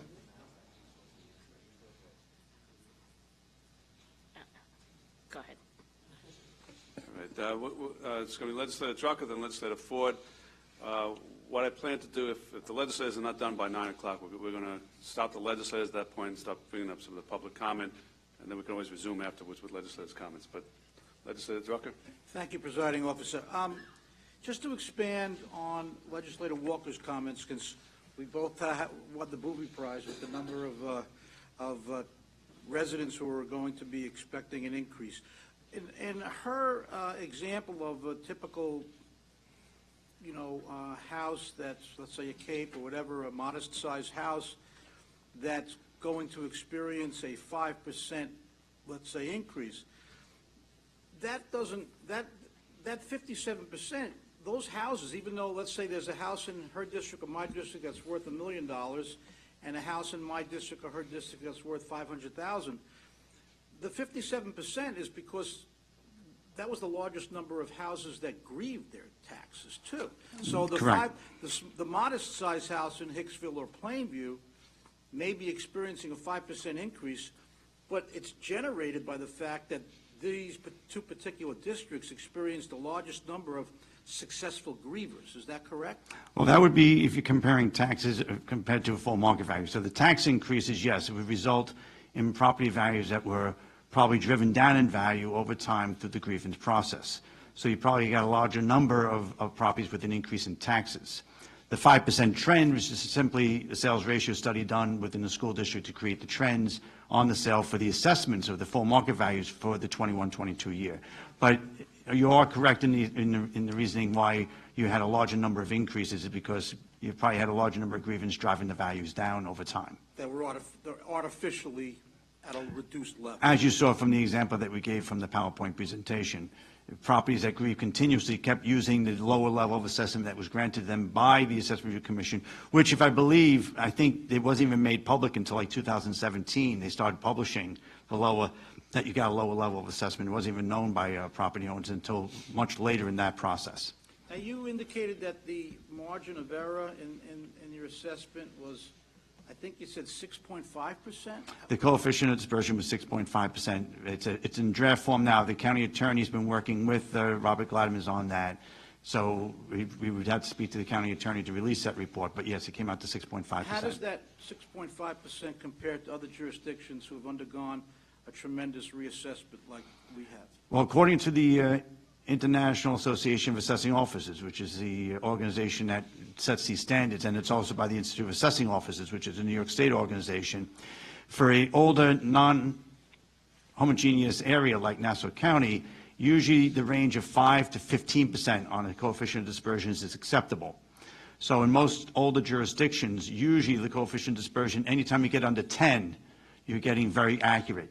Usually, if you're getting down towards 5, it's highly accurate. Usually you don't go below 5, because once you go below 5, you're really basically sales chasing. You're basically cooking the ratio. So with us, we felt we were very happy when the report came out that got to 6.5. It's probably the most accurate in the state. And for a large jurisdiction like Nassau County that's so diverse, it's actually probably one of the more accurate ones throughout the country. If you want, I only can go from the Newsday article from last year. I think Chicago was like a COD of 17 or 18. New York City was 16 or 17. In New York State, only 2 or 3 jurisdictions get that low. I think Southampton might be down in the 6s, Yep. but most of them are in the 7s, 8s, or 9s. If you're highly accurate, most of them are much higher. Yeah, I'd be interested to see our neighbors to Suffolk, how great their Or coefficient of Westchester. dispersions, or Westchester is, because it is not going to be close. It's going to be between 15 and 20. My last question. What is the latest timeline for the TPP to be passed in order for it to be included in the tax levy for 21, 22? Well, as we 2021. as we stated in the PowerPoint presentation, there's a lot of calculations to go into. We have to do reprogramming in order to implement this exemption, which would be spread out among 380,000 properties. So the implementation of that, which is a brand-new exemption, the exemption codes were just tentatively granted by the state until we implement those passed here, but it requires to make sure that we do the calculations properly, implement them properly, have them layered upon with all the other exemptions, and it has to be broken out among 56 school districts in the taxing end, as well as over 400 taxing authorities on the local and general end. So it's very important. You only get one shot at doing it right. So we've learned over time, especially since the time I've been here, that through every step of the way, we do a quality control assurance on it. So whatever changes are made as the implementation rolls forward, we hand it off to a quality assurance team, which actually works those property samples, large samples, manually. And that manual vetting to make sure no errors are being created, that's what stretches out the time. At the same time, the people who are responsible for doing the new programming are still have their normal assignments. So their normal assignments include other changes to the ADAPT system, other information being rolled in, the new school budgets which roll in. So it's not like we just put a special team involved to do the programming. They're the current staff that's then being stretched a little thinner. At the same time, we have to vet each step of the way. So I think we stated in the report, it was something like 8 weeks in order to at least get that through, and then you start rolling in all the values. So we really do believe getting this passed by April is imperative in order for us to have the time to make sure, because you never want to put out tax bills to the receiver that are wrong. You can't pull them back, and that becomes very crucial. And also, it should be noted that the ADAPT system in this security level, very limited people have access to the overall global changes that can be made. And as you can see, it's a security issue, because if you had someone who was sloppy about it, you could do massive damage to the tax collection process in Nassau County, as well as every taxing authority. So the number of people who have access, universal access. In my department, we have only 2, right? No? 3. We have 3 people. And then there's another person from IT that has access to it that's being trained, so we at least have 2 people in each sort of segment that's redundancy. And then the IT division has some access, but that access is also limited, because if you allow access out to too many people, you're running into trouble of trying to maintain and control the integrity of the tax roll, not the assessment roll, but the tax roll itself. I think the point being made is this is a new exemption, a totally new exemption that's global. So we have to get this right, and we have to continually vet it and do quality control. And we have to make sure that the tax rolls, because this is a global exemption, have to be right, or else we know about county guarantee. And I will also say most new exemptions that do get applied in the assessment roll are usually applied before the tentative roll is even published. So if this was in a normal procedure, this would have been, and now you didn't have access to it, it would have been put on the tentative roll in January of 2019. And then we'd have all of 19 and up to most of 20 up until August to do the programming. That time frame's been abridged. So with the abridgment of that time frame, we really are working on a tight time frame, where normally we would have over a year and a half to almost leisurely do the programming, fill it in, test it, and have it done. On exemptions, they're usually much smaller, with a smaller number of parcels being affected. This is a universal one with a much tighter time frame. Thank you very much, both of you. Thank you. Thank you. Good evening. I'm probably going to jump around, and just bear with me. Quite right. Okay. Could be confusing at times. But I just want to make a comment that I know that when you say about this trending that has been used throughout the United States, I would like to point out that everywhere else in the United States, they don't pay taxes like we do. You know, I have friends that pay $800 a year. So when we talk about trending, most of those people really weren't impacted by the SALT deduction, the lack of it. But I just want to go back, and I want to follow up with some of the questioning by Legislator Walker, because when we talk about the trending with the school, you use the school districts, and I live in Long Beach, okay? And our Long Beach School District encompasses a variety of neighborhoods. We go from Point Lookout, Lido, and then we come into Long Beach. Long Beach has different neighborhoods, with different personalities and characteristics. Then we go into East Atlantic Beach. And to then say that the trend would be, I think,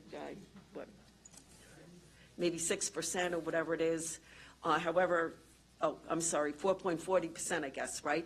So that's based on, so everybody in my district, regardless of where they live, basically will see their values go up 4.40%, so their taxes will rise accordingly, but whether or not the house is $500,000 or $1 million.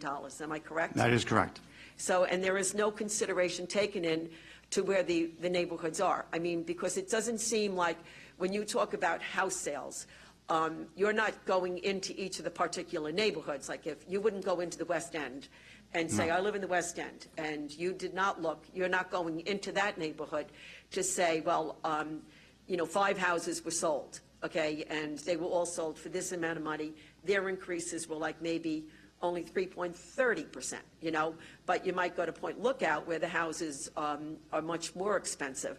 So, or they may have rebuilt. They might have built some mini McMansions, up there. They had, vacant property. So then you're saying that, all right, so then Point Lookout, maybe their house prices went up by the 4.4%, so, so they all rose accordingly.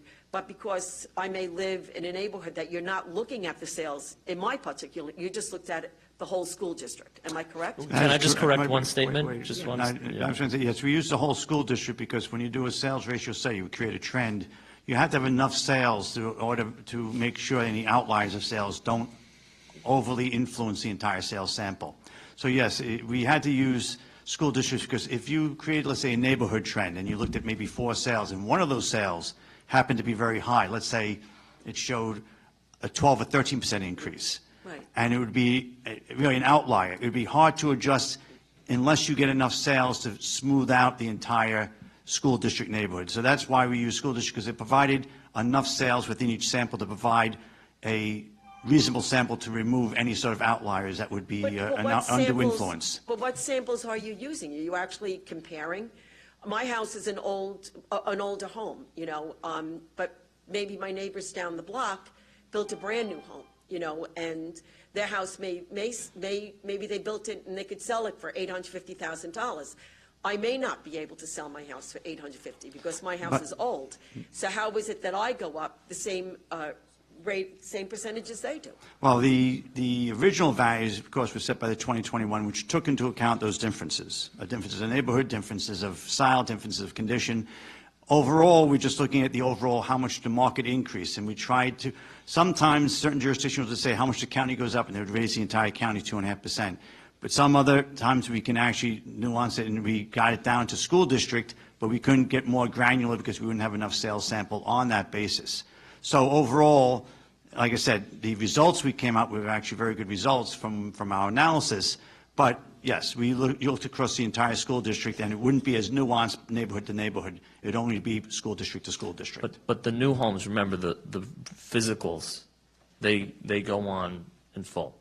If it's a Remember, brand I new just home, want to make if sure it's a that, brand new yeah. home being But built, that's sometimes valued they- separately. Because I know that one thing, when you came out, you spoke to one of my residents, because I know what you mean. So if Right. I sold my house, if somebody bought a house, and I sold it, and it was $900,000, they're paying taxes on $900,000, right? Value of a house, $900,000. But what you had said to this one gentleman was that this fellow, maybe average house prices were $500,000 in Long Beach, okay? And he was lucky enough, maybe the house was very old, and he bought it for $400,000. And you told him that that is not what his taxes are going to be based on. Well, that was Because he had to come up with other sales within that area to show that other houses that were similar to his sold for $400,000. He may have just been that lucky guy, maybe some old lady just wanted, maybe the estate wanted to get rid of the house. So where you tax somebody for a higher price that they paid for the house, you punish somebody who may have gotten a bargain on a house because he's not allowed to use that $400,000 as a basis for his taxes. The example that I was giving in Long Beach at that time was, the two examples I was giving, because it was giving an example why you couldn't use a subject sale. Because when you use subject sale only, that's called sales chasing, and that's an illegal Right. practice in New York State. But this was an arm's length. He said It's an you arm's cannot- length sale. yeah. It could be an arm's length sale, but if you just take the value and take the sale subject to that value and just put that on and just use that as a single premise to value the property, we call sales chasing. So the example I used at the time, and I could use it here, is you have a property and it's being sold. A couple just moves to Florida and they want to get this property sold quickly. They want it off the books. They give it to a broker and said, just sell the property, and they're not interested in bargaining. They just want to get rid of it quickly. And that property might sell for less only because of the nature of the seller of the property. Opposite, you have a property being sold and you have a couple moving into a good school district, and they want to make sure they get their kids enrolled in school that year in September, and they just want to get a property very quickly, and they're not willing to bargain it down, and they overpaying the price. So when you look at a group of sales, you have some of those low sales within that group and some of the high sales within that group, and that's why you need a large enough sample of sales to create the trend, and that's what I mean by looking at a large sample of sales. Now, the example you were using is that you can't use the actual subject sale. Right. You'd always have to use other comparables because it'd be sales chasing. It might not be fully indicative of the value of the property if you overpaid or underpaid for the It's the property. value of that property. It's the value what that person paid for that property based on what they purchased. So then the same thing would be that if somebody sold their house in Long Beach for $1.3 million, and you can't find any other sample sales for $1.3 million, why are you making them pay more taxes? Well, that's why we use the school districts, because it had a large enough sample. But just one thing I just do want to say about the subject sale. The homeowner is permitted to use the subject sale as evidence when they go to a grievance or SCAR. We are the ones who are hindered from using that. It's a good practice because you don't want hello neighbor. Okay, well, you know, what Mr. Moog was saying, there are certain, different scenarios where people are selling their houses, different motivating factors. But that homeowner may use that sale in their own case. And he will, but you're also, based on this, you're also compelling all of us. I've never grieved, okay? And you would think that maybe because they never grieved, according to all of this, that those who did not grieve paid for everybody who grieved, okay? I don't see it that way at all. For me, I don't see it. But, because I had that opportunity to do what I wanted to do. But, so you would think that my taxes are going to go down, okay? But they're not, all right? So that I know.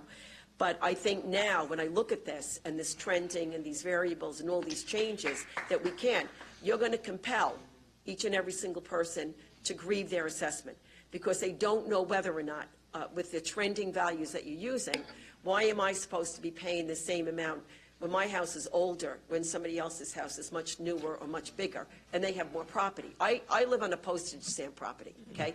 I live in the West End. We have the values like you gave us a neighborhood factor of such a high rate, like we're one of the neighborhoods to live in, which is fine, except for the fact that we flood a lot, and, we have other issues.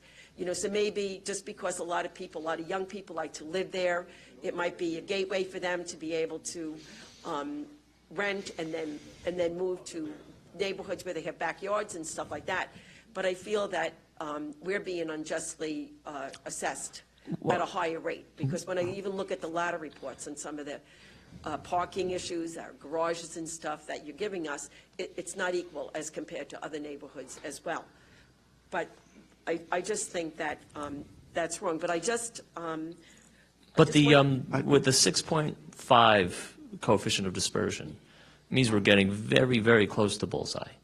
And on top of that, what I would suggest, if someone says, well, the trend, I don't understand the trend. When you grieve your assessment, not when you grieve your taxes, when you grieve your assessment, Right. you have to look at your individual house, individual property. You have to consider it for yourself.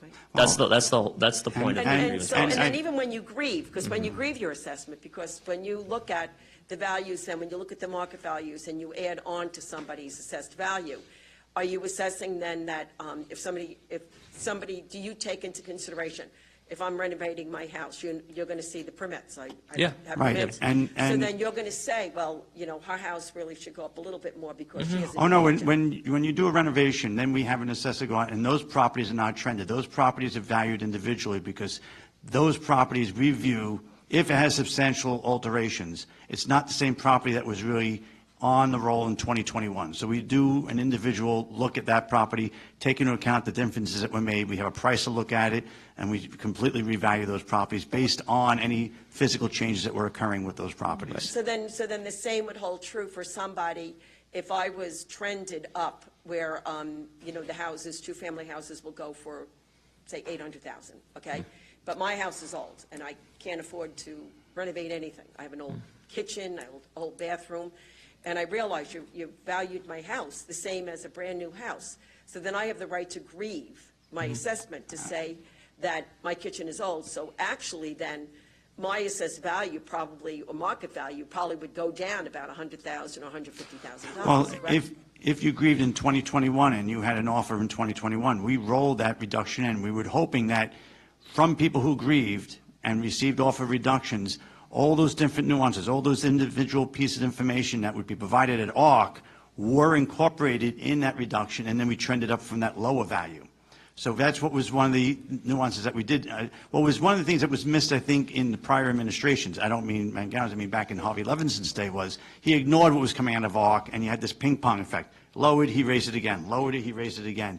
We decided that if you grieved and you made your case at ARC, and obviously people made very good cases at ARC if they brought forward facts about the property had different attributes that reduced their value, and ARC took those in consideration.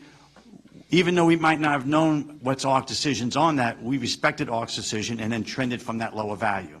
So then it started from a lower point on those properties. And that was one of the things that I think was important in my decision-making towards the end of the year, to make sure we incorporated the ARC reductions, so that a lot of people who felt they didn't get the proper assessment in 2021 received their reduction. They wouldn't have to go back again, because I would trend on top of my 2021 roll.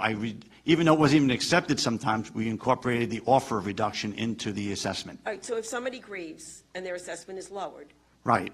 Then so then you're going to keep that assessment low. we're going to trend from that lower number. So if you went from 500 to 450,000, then we trended from that base of 450, not from 500. So then what we need to do is tell everybody who did not do anything to their homes, once again, I'm compelled to tell everybody, you know what, you better grieve, just to make sure that you have taken into consideration all of the nuances of their homes, whether or not they're old kitchens, newer kitchens, or whatever. If they believe their home would because- sell for less than the property value we have on it, Yeah. then they have the right to grieve, and they would look at comparables for that and make their case at ARC. Again, we said that's why we incorporated those reductions at But ARC, it to shouldn't try to make matter sure whether or we're not- going forward. But if somebody didn't fix their house up, and it doesn't matter if another house sold for 800,000, but they didn't fix their house up, that they don't need to have other comparable, how are they going to get comparable sales for houses they don't know if they were fixed up or not? It's always, in the end, the judgment of value at ARC or at SCAR, or an appraisal, is developing comparables, and then you adjust those comparables to subject. So if the comparable is better than your property, you would adjust that sales price downward by percentages to take into account the detriment of the property compared to the sales, to the subject. It's called adjustment to subject. So if you have a property, if your property is of a certain size, let's say you have two identical houses, but one house has a larger lot, and your lot is smaller, and that property of a larger lot sells, you would take that sales price, but you would adjust that sales price downward. You wouldn't take the sales price on whole. You would adjust it, say, 20% or 15% by an adjustment factor. And that's what appraisers do. It's called adjustment to subject. Okay, so if somebody had an appraisal done by a separate appraiser, you would accept that? ARC will accept any sort of evidence of value. And actually, when people grieve, either by themselves or through a tax rep, that's what's done commonly. You adjust the subject, you adjust comparables to subject. And that's a common appraisal practice. It's called adjustment to subject. Okay. And that's how actually people buy and sell property. When you're buying a property in your mind, you're adjusting the value from how much properties are selling for, and you're saying, okay, I'm willing to pay X number. You just don't take the price given by the broker. You start bargaining and say, back and forth, and and depending on how anxious the seller is and how anxious the buyer is, you come to a value. All right, fair enough. I just want to go over, like, the presentation. You, on the one where we said the exemption is not recalculated in subsequent years, this is the fixed property, I guess the 5. Right, Okay. TPP, right. And you said this phase-in is only applicable to this new assessment. So this 5-year, like, so in 2 years, if people grieve their assessment, we're not going into another 5-year phase-in? This is just for this No, particular? once the exemption is set, it rolls regardless of any other changes to the property. If you receive a reduction at ARC, you still get that exemption for the 5 years. You can calculate out, and it would just be minus against a lower value. If the property has an alteration and it's increased, the exemption still keeps rolling until it falls off. This So it's exception almost, For what the rate, but the increase, I mean, is this like a one-time thing? It's So a that when one-time. we- Because we're looking at, when you corrected the assessments, okay? Right. So that, like, if somebody's going to go up $8,000, you know, instead of doing it for next year, they're going to gradually go up over 5 years, correct? the exemption is set, like the example, it's sort of set no matter what happens to the value. So if you have a property, like the example we gave, it was $20,000 each year, so it was an $80,000, $60,000, $40,000, $20,000 exemption. Let's say the subsequent year, the full market value increases from to 500 to 520. The exemption still remains the 60. And then the next year, let's say for some reason, the market crashes, it goes down to 450, or ARC reduces it to 450. The exemption will still just be 40. So that exemption is set. It just rolls as a set number down each year until it rolls off. So regardless of how the value changes, the exemption continues rolling no matter who owns it or what happens to the values. Okay. And I all think right. other exemptions are built like this too. There's other exemptions in the law that are built like this. Okay, all right, I'm sort of confusing at times, but I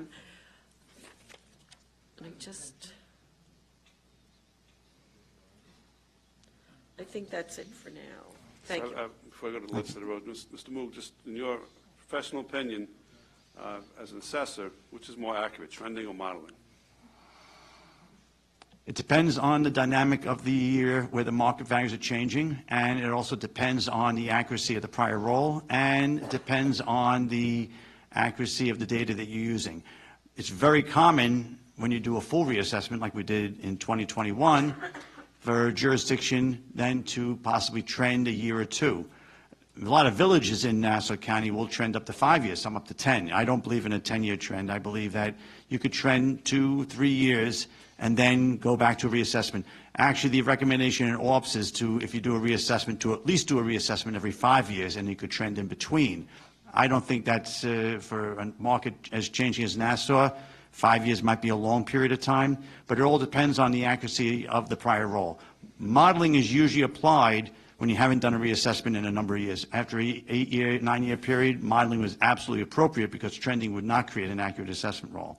So in this case, because the market was fairly flat, overall Nassau County changed by about 2.5% to 2.9%, and that we were able to get a significant number of sales, we were able to, I think, really come accurate with using a trended method.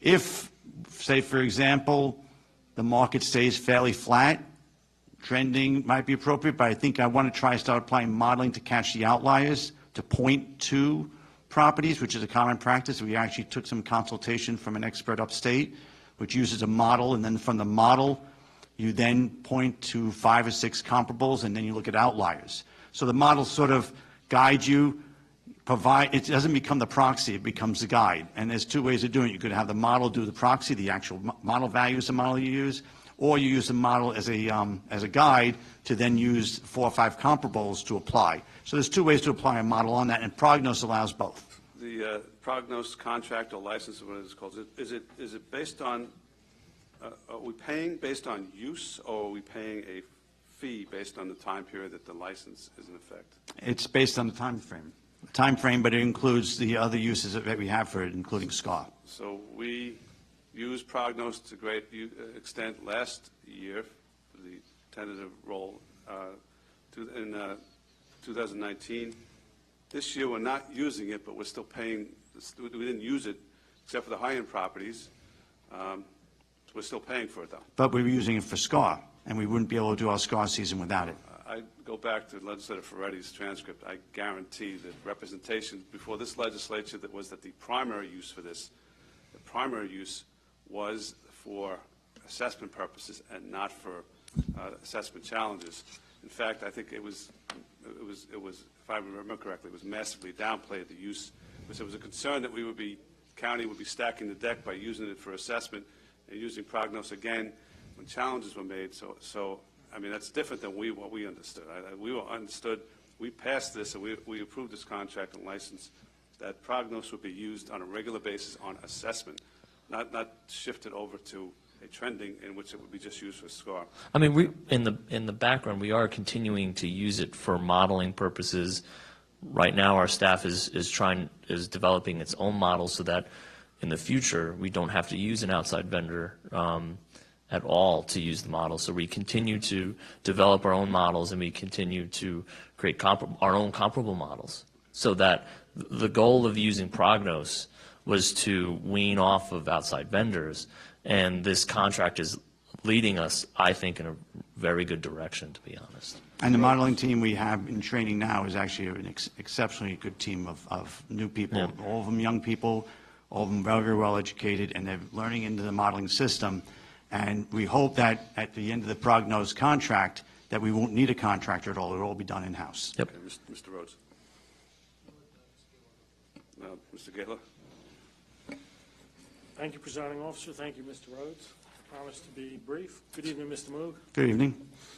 Just a couple questions. You cited a conclusion that justifies the 21-22 assessment being did you say the Glowden report? Yes. All right. Just briefly, what's the Glowden report? The county attorney employed an expert, and they decided to do a sales ratio study and see the coefficient of dispersion, which he uses an entire year of sales. And this time it's actually used 9 months of sales. He might revise it to a year's worth of sales, which you then develop what they call coefficient of dispersion, which creates a factor to show the uniformity of the assessment to the sales. So from that report, and it's still in draft form, it's still with the county attorney, but I can reveal that the coefficient of dispersion came in at 6.5, which is very low, which shows a uniformity of the assessment roll to the sales going, from that 21-22 year. Okay, good. All right. So, and have you released a draft of that report to? It's still in draft form. We have not released a draft of the report. I'll ask the county attorney if they could release a letter ruling on it, because I think the draft report might be used in litigation, but we could probably see if we can get some sort of letter that would detail at least the coefficient dispersion and the number of sales used. Yep, because of the Halpern step, you still have to abide by the Halpern step. Well, It was done in light of that. Every year we have to look at for the Halpern step, but we will try to find some sort of summary to distribute to the legislature. Now, or you could provide the original report in executive session even. That we would have to consult with the county attorney, but I think they would consult with your general counsel on that. Okay, yeah, maybe would you go back to the county attorney and ask? Absolutely. Because ultimately, the taxpayer should be also able to see this report, since taxpayer dollars pay for the report. I think that's a discussion between your general counsel and the county attorney. They could work out the details on that. Understood. All right, thank you, Mr. Moog. Thank you. Mr. Rhodes. Thank you, Mr. Presiding Officer. Good evening, Mr. Moog. Good evening. Need a break or anything, or are we good? No, I'm okay. Okay. I'm sitting, so it's all I fine. know we're going to public comment at 9, so some of my questions may have to wait until afterwards. You've been using the terminology taxpayer protection plan, Yes. right? That's the same as the transitional phase-in? It's the phrase that's being used by the county executive to reflect, was it real property tax law 485? 45 and 45. it's reflective of 1805. I just want to make sure we're talking about the same thing. Yes. You're calling the taxpayer protection plan is the 5-year transitional phase-in, It's correct? Right, similar, right, the one that Right. was passed last year by Albany. yes. similar language to the 1805 in TPP commercial. is just what the county executive is referring to it as. Correct. Okay. Real property tax law does have a phase-in provision in of itself, correct? 1805, correct. yeah. Right. And the only reason, when the decision was made to drop the LOA to .1, Yes. right? That's essentially the reason that the TPP became necessary, correct? The reason TPP became necessary, yes, is to avoid large swings in, large increases in tax burden that would be resulting from the reassessment. But yes. those large swings in the burden, I mean, as you described it, the LOA was dropped to 0.1 so as to be able to more quickly realize the full value as a result of the reassessment that was being conducted, correct? To bring about, yes, bring about equity to the assessment roll and also More- bring in alignment with what ARC would be using also. Right. So, in essence, the decision to drop the LOA to 0.1 is what removed the protections under 1805, essentially, because they were no longer applicable, and created the need for a substitute, which is the TPP, correct? Well, the removal, lowering the level of assessment 0.10 was necessary after freezing the roll for 8 years, which was probably a very unwise move. And as you saw from the chart that I'm was... just asking a yes or no question, Mr. Mook. There's no yes or no answers here. Oh, I'm sure not there on is. trial. I'm just trying to resolve what you're trying to say here. As from the chart was shown on the level assessment, the level assessment was being eroded and used a much I'm lower not- level assessment at ARC, and we Mr. wanted to Mook, make sure... I'm not asking for justification of why the LOA was dropped. We're just Yes. laying that issue to the side. Right. The fact that the LOA was lowered to 0.1 Yes, is what created the need for a substitute, which is the transitional phase-in, correct? it provided, yes, it provided the relief from the need for the assessments that were changed through the LOA being reduced to 0.10. Okay. Now, my understanding is that the phase-in plan is based upon an exemption base, correct? Yes, And in fact, the exemption itself is a percentage of the exemption base, right? yes, And the exemption base is the difference between the 2019 tentative assessment minus the equalized 1920 final assessment. Is that it's correct? the final 2019 to the tentative 2021. Okay, so when we say final 2019, well, it's the 2021 Tentative, tentative minus the 19. final 19, yes. Okay. So now, the final 19 is what you yourself described as a product of a broken and corrupted system, correct? It was based on a frozen roll for 8 years that was eroded through the different level assessment being grieved out, yes. I'm not, so part of the basis of the phase-in is I'm using your terminology. Yes. The broken and corrupted assessment, right? Yes, Okay. And that's used in conjunction with the tentative 2021 roll, which was the subject of approximately 260,000 challenges. Is that correct? it's the tentative roll that's being used, yes. Okay. So the 260,000 challenges represent over half of all of the residential and commercial properties in Nassau County. Is that correct? The 240,000 challenges represent 240,000 out of 379,000 parcels, yes. Well, 240 was residential, right? Right. So you're talking We're only about talking about residential here, because the exemption only applies to residential. Fair enough. So you're still talking about well over half of the residential properties in all of Nassau County challenge Yes. their taxes, but the tentative, not the adjudicated roll, the tentative roll is what's being used as the basis. In other words, before all of the corrections, Correct. that's what's being used as a basis to determine The how exemption, this is going to be phased in. how much the exemption will be phased in. So we're using a roll which we don't know what the ultimate outcome is. You know, for example, you're saying that the roll is accurate to within 6.5% is what you're being told at this point, On the correct? 21-22, yes. How about 2021? 2021, I think the number was 8.9, Okay. And that was 8.9 based upon an estimate, correct? based on the tentative roll, yes. But we don't actually know what the outcome is, as Presiding Officer Nicolella was alluding to previously. It's not final.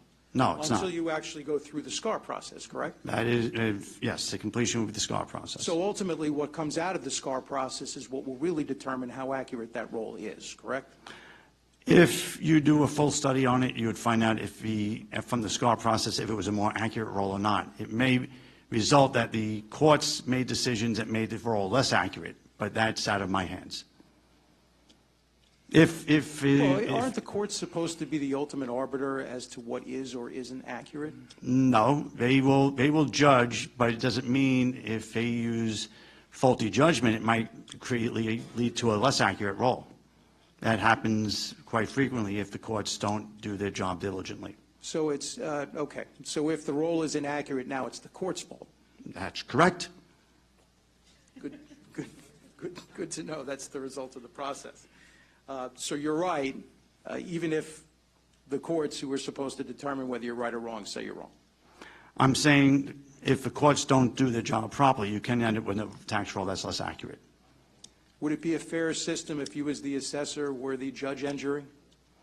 No, that's why you have an administrative review process, and that's why you have a judicial review process. But I am if- saying but that if But if as county assessor, you are saying that you will not agree with the final determination of that adjudicative process? No, I will abide by the final adjudication, but we will also be vetting those final adjudications to see if the tax roll is more accurate from the final results.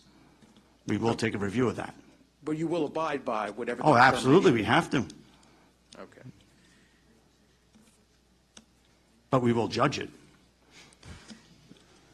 So now, and my understanding is that the exemption is that in year one, it will be 20%, I'm sorry, year one will be 80% of the exemption base of the 2021 final assessment.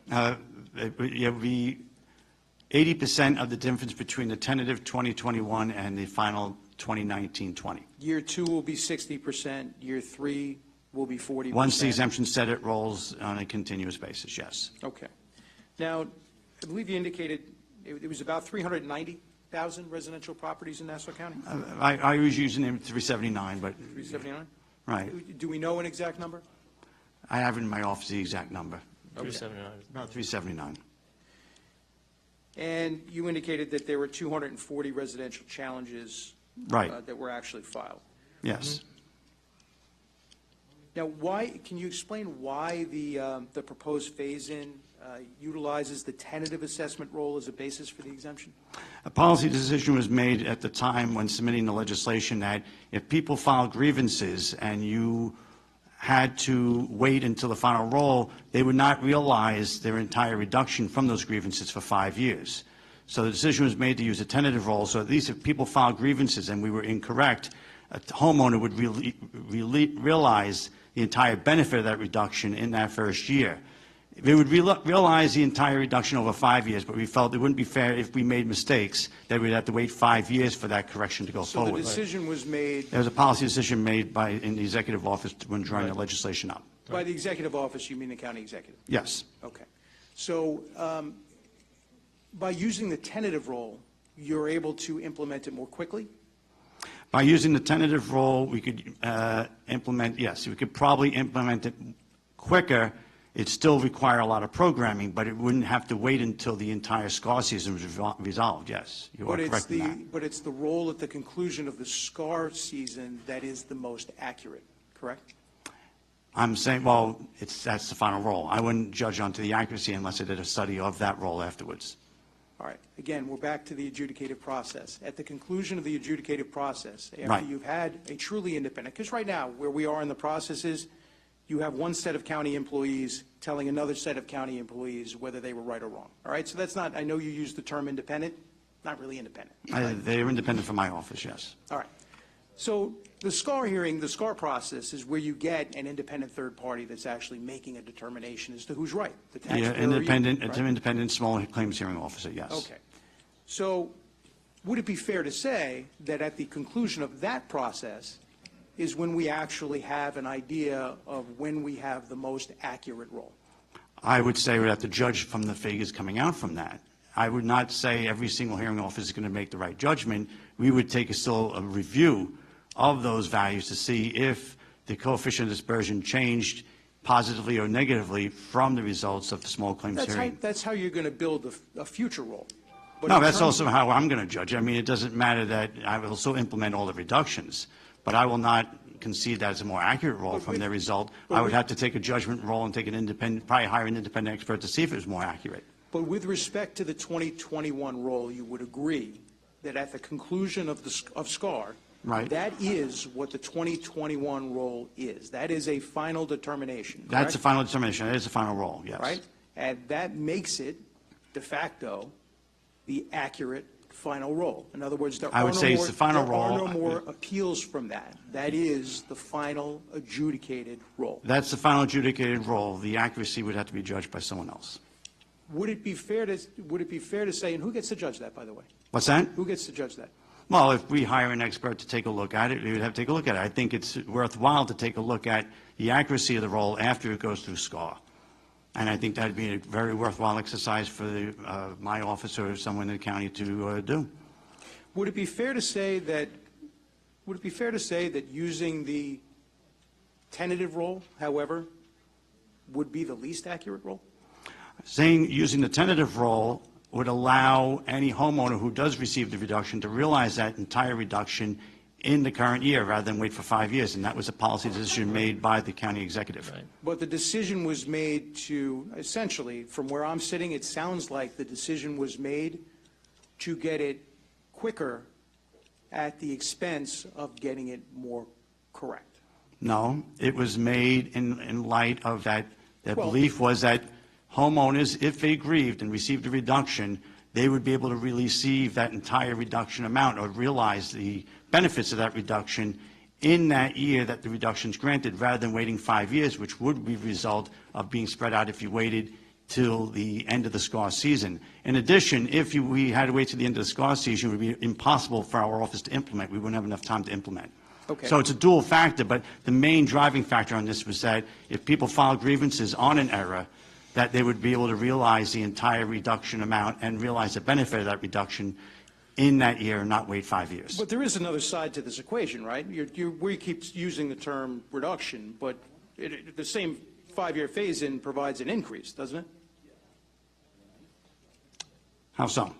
Well, in other words, if we're telling a homeowner that their home is worth $400,000 instead of $500,000, they're still going to get charged $480 on year one, $460 year two, right? No, if they receive let's say if it was 500 and the exemption was calculated as in the example shown as 80,000, and then they receive a reduction from the Assessment Review Commission, that exemption still stays the same. So now the taxable amount, let's say it was used at 450, the taxable amount would be I'm talking 380. about in your tentative role. I'm saying if someone didn't grieve their taxes, If someone didn't grieve their and their taxes. old assessment was, historically, didn't grieve their taxes, and their Okay. old assessment was $500,000. And as a Right. result of the new assessment, right, that assessment is now $400,000. They realize that immediately, the way the law is written. Yep. They don't have to wait for It's the not, phase-in. it's not phased in. decrease They it- they realize the market increases, decreases, and grievances immediately. But also, if it was from an old, if it was the old roll was 500, new roll was 450, they would be then, they wouldn't get the exemption. It gets it automatically. They get the There's time no out. And that's how need- that's how the exemption is written. Then how is the Yes. tax base made whole if that's accurate? The tax base is made whole just by looking at the taxable value compared to the budget.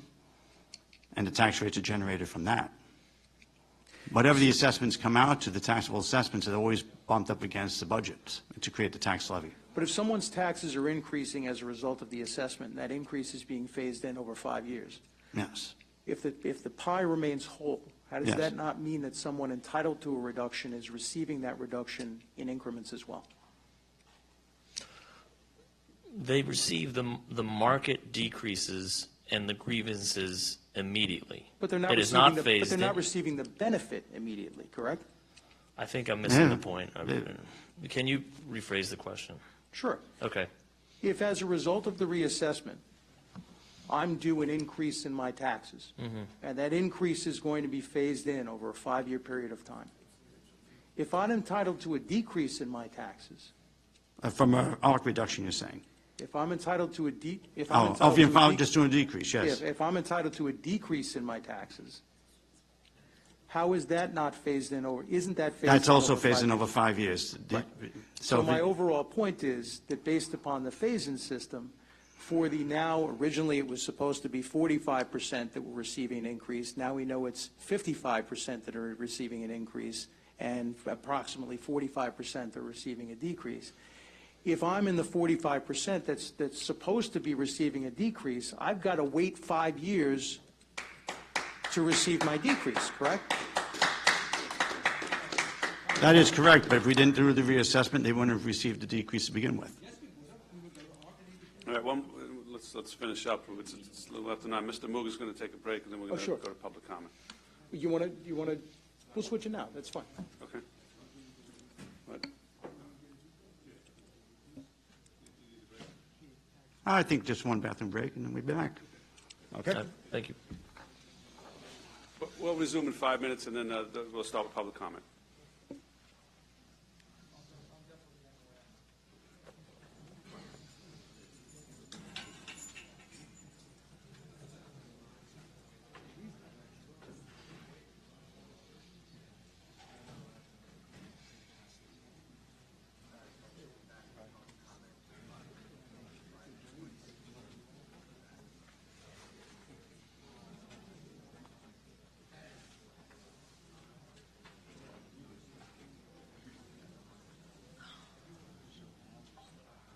Getting bow-legged.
It's not phasing. You run your own senator up there.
That's what the answer would be.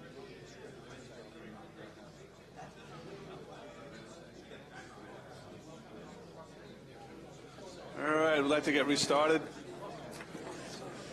I'd like to have our public have an opportunity to speak.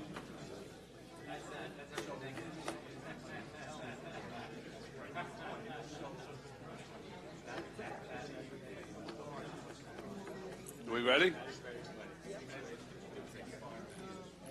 Unfortunately.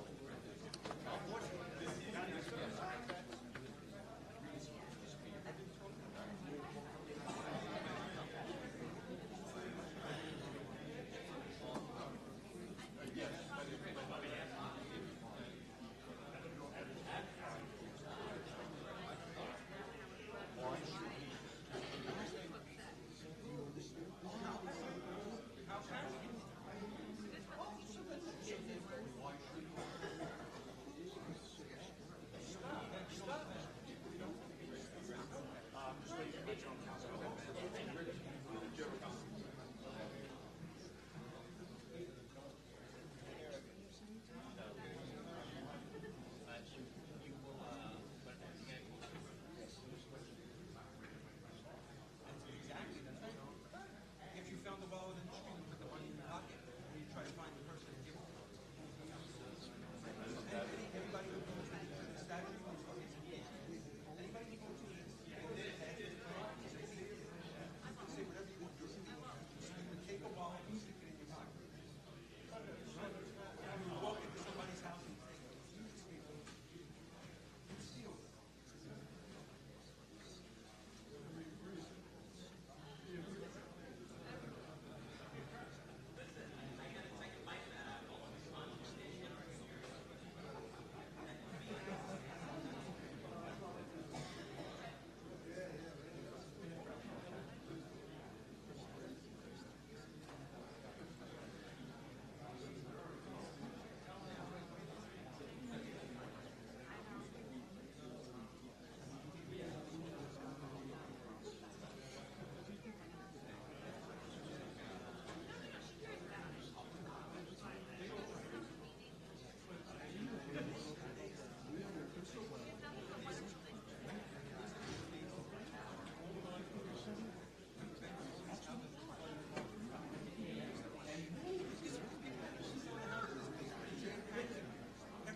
But my legislature says this is fair.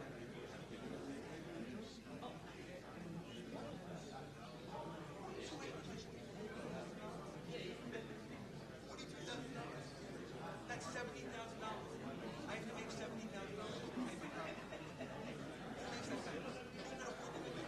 All right, I think we're all set.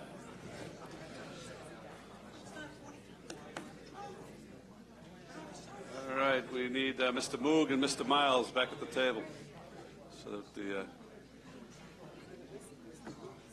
yeah, he wants to stand with counsel there. Dr. Michael Gilman.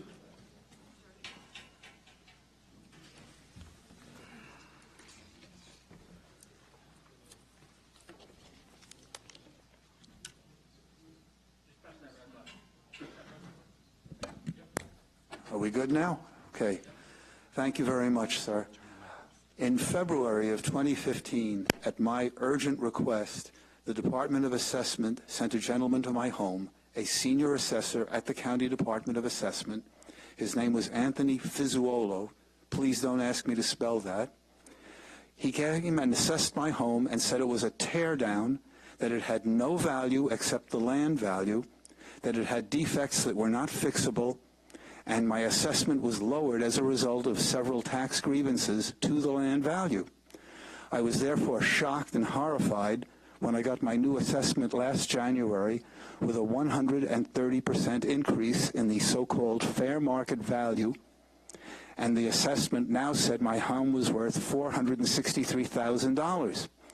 When I went to the Department of Assessment to ask how they could possibly have done this, I was told, and I quote, "You grieved your taxes 3 years in a row. Now we're getting even. Now you have to pay." I filed a grievance. My grievance was rejected. I received no reduction.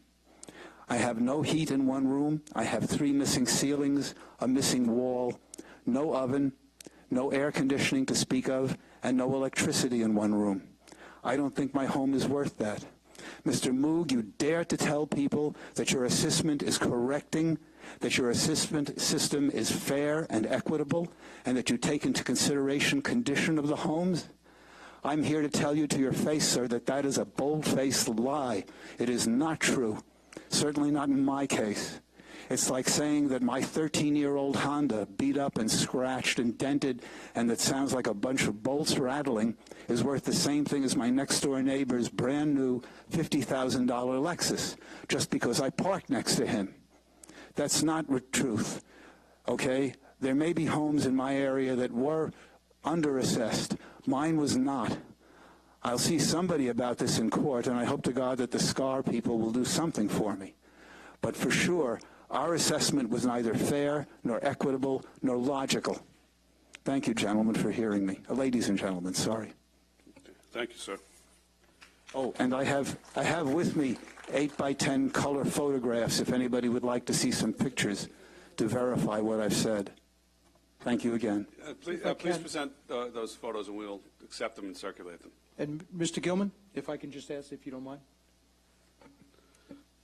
Did you, we had spoken earlier, did you make a FOIL request for information? Oh, yes, I almost forgot. After this gentleman, Mr. Fizzuolo, came to my home, he filed a report with the Department of Assessment. That report is readily accessible to the people in the department.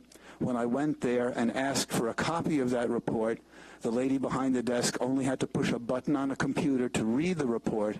She then said that if I filed a written application, which I did, I would receive a copy of that report that I could take to my SCAR hearing. That was over a month ago. I have received no such copy of the report. I wasn't told I wouldn't get it, but I did not receive it. Thank you, sir, for reminding me about that, Mr. Rhodes.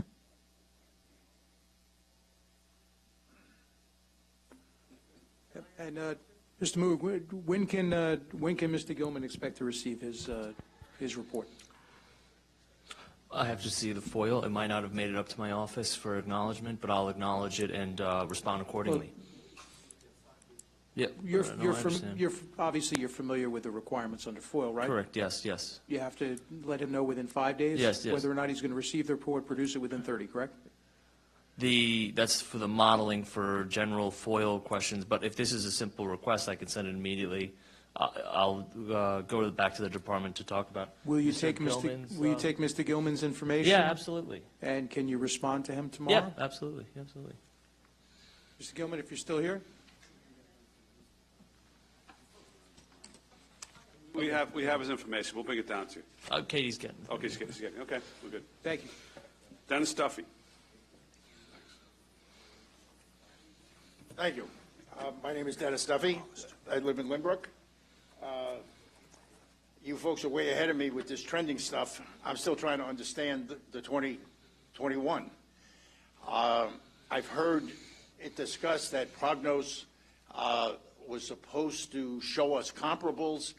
I spoke to 7 different employees at the assessment department, and they told me that there are no comparables. It's all in the computer, and the comparables that used to appear on the website were totally meaningless. I have the following questions for Assessor Moog.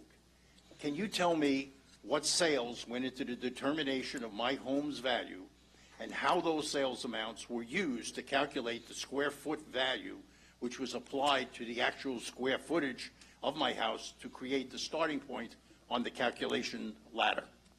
2, how can I get the property record card for my house corrected?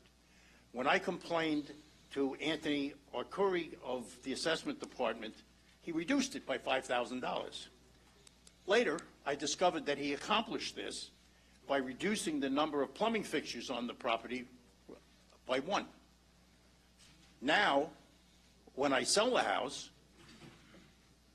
isn't going to match the property record card, and a buyer may have trouble getting financing. Now, I think I was entitled to a reduction of $50,000, not 5, but it should be done in a legitimate fashion. I sent a letter to the county executive 5 weeks ago on this issue, which he presumably gave to you. I've heard nothing. You sent me an email on October 24th, 2019, saying, here's the formula. You gave me the computer code, again, under the county law that you had given me under my FOIL request, which doesn't answer the question. And your email said, I will have to send you additional information, implying that the computer code wasn't complete. What is it? Was the computer code complete and this other stuff was just gratis? Or are you ready to admit that what you told Justice Bakari under the FOIL proceeding was not the whole story? I asked the legislature to do 3 things. Have the presiding officer or the clerk, whatever's appropriate, ask Mr. Moog for the formula and see how they progress. Pass a bill requiring the county assessor to periodically report on inquiries, however they come, over the transom, through Ask the Assessor on the website, and so on and so forth, as to how many of these they received, how long it took to answer them, did they ever answer them. I filed 2 over a year ago on the Ask the Assessor website. Haven't gotten an answer to either. 3, ask the comptroller to do a performance audit of the assessment department's handling of queries through the website and otherwise. There's a lot more here, which is the backup for and the reasoning for my questions. May I give a copy to you, Mr. Moog? No, you would give it to Yeah, the clerk will take it. We'll make sure that Mr. Moog gets a copy as well as the legislators. Yes.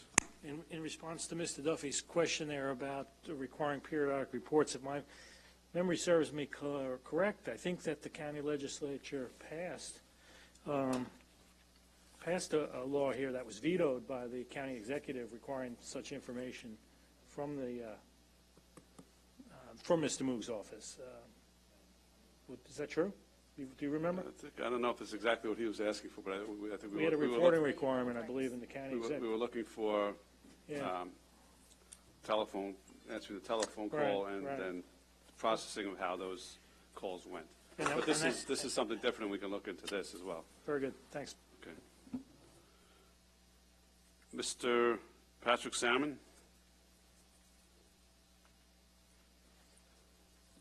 Yes, my name's Patrick Salmon. I live in Belrose Village. So in October this year, I received a tax bill, and I looked at it, and I said, I ran into one of my neighbors. He says, Pat, what are you paying? You know, we're talking. So it was like he was paying $1,700 less than me. And he says, oh, my other neighbor, you ever talk to John? He's paying almost $2,000 less than you. So I thought to myself, that's a little steep. You know, $500, $600, I'm willing to fly. I thought you guys were doing your job. I thought Mr. Moog's department was doing his job. But no, you have to go to the Assessment Review Commission, and they won't talk to him, like his answer to you today. Oh, you don't ask me that question. You have to ask the ARC the question. Well, Mr. Moog, I got your point, and it sounds like you got a good system, and you finally got something statistically heading in the right direction. Good for you. So I said to Laura Curran, hey, my neighbors are paying $2,000 less than me. I'm paying $2,000 more than them. Why? My house is smaller, the lot size is smaller. Let's get this cleared up right away. Oh, we can't do that. Why not? Oh, you had to grieve your taxes in a certain time period. I said, where were you, Pat? Why didn't you do this? I did grieve my taxes once in 2015. I figured you guys corrected the situation. I thought you were a real business. You're collecting money. So I found out, yes, you gave me $1,000 off. My wife says to me, Pat, you going to grieve your taxes next year? I say, no, they fixed the problem. They give us a reduction. So that was like about 5 or 6 years ago. Now all of a sudden I'm finding out people with homes that are a lot nicer are paying less. I don't think that's fair. So I finally find some people to talk to, and now they say to me, oh, you're going to continue to get screwed, Pat, because we're going to phase in. You know, the people that are getting $2,000 less payment than you, Pat, are going to get phased in to be brought up to you. I said, what the hell are you talking about? I'm 70 years old. I'll be 75 before this comes out fair. That's not the way the game is played. I'm mad enough about what happened in the past. You screwed me there, but you can't screw me going into the future. And that's what I'm pissed at.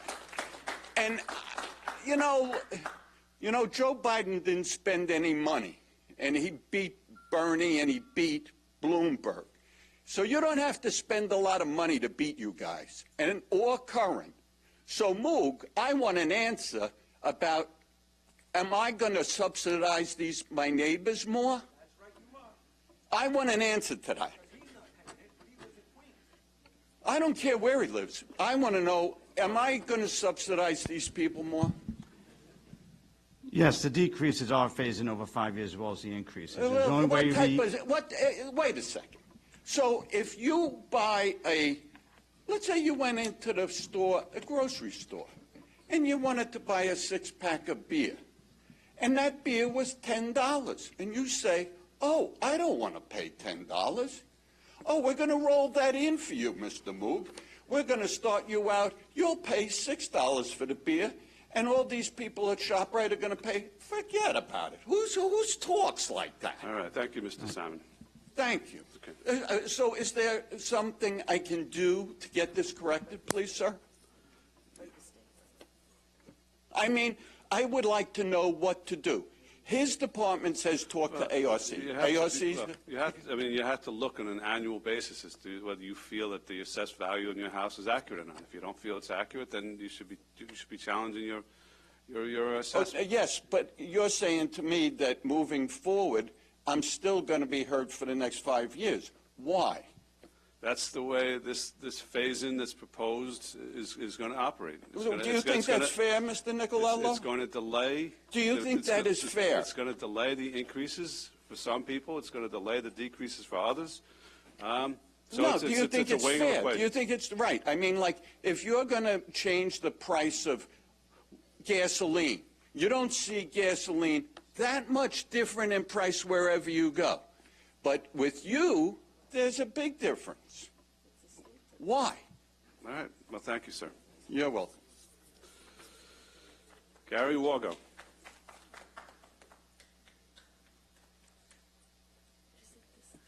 Good evening. My name is Gary Wargo. I live in Floral Park Center. Starting Officer Nicolello is my representative.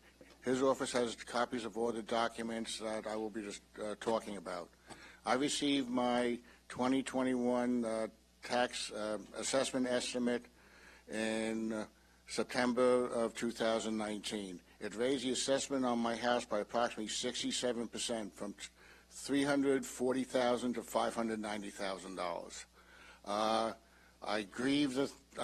I gave them 5 comparable sales in the area that were less than that amount for similar houses to mine. In October, the end of October, I received a phone call from a Gloria Giannacci from the Assessment Review Commission. She said she was disregarding my comps. She said she did some of her own, and she offered me a 4% reduction of $25,000 to $565,000. I asked her if I could get a copy of the comps that she used so I could compare them. That's all I was asking. She said she couldn't send them to me, but I could request them in writing. She sent me a link. It was a FOIL request. A month later, the end of November, I get a denial back from the Assessment Review Commission.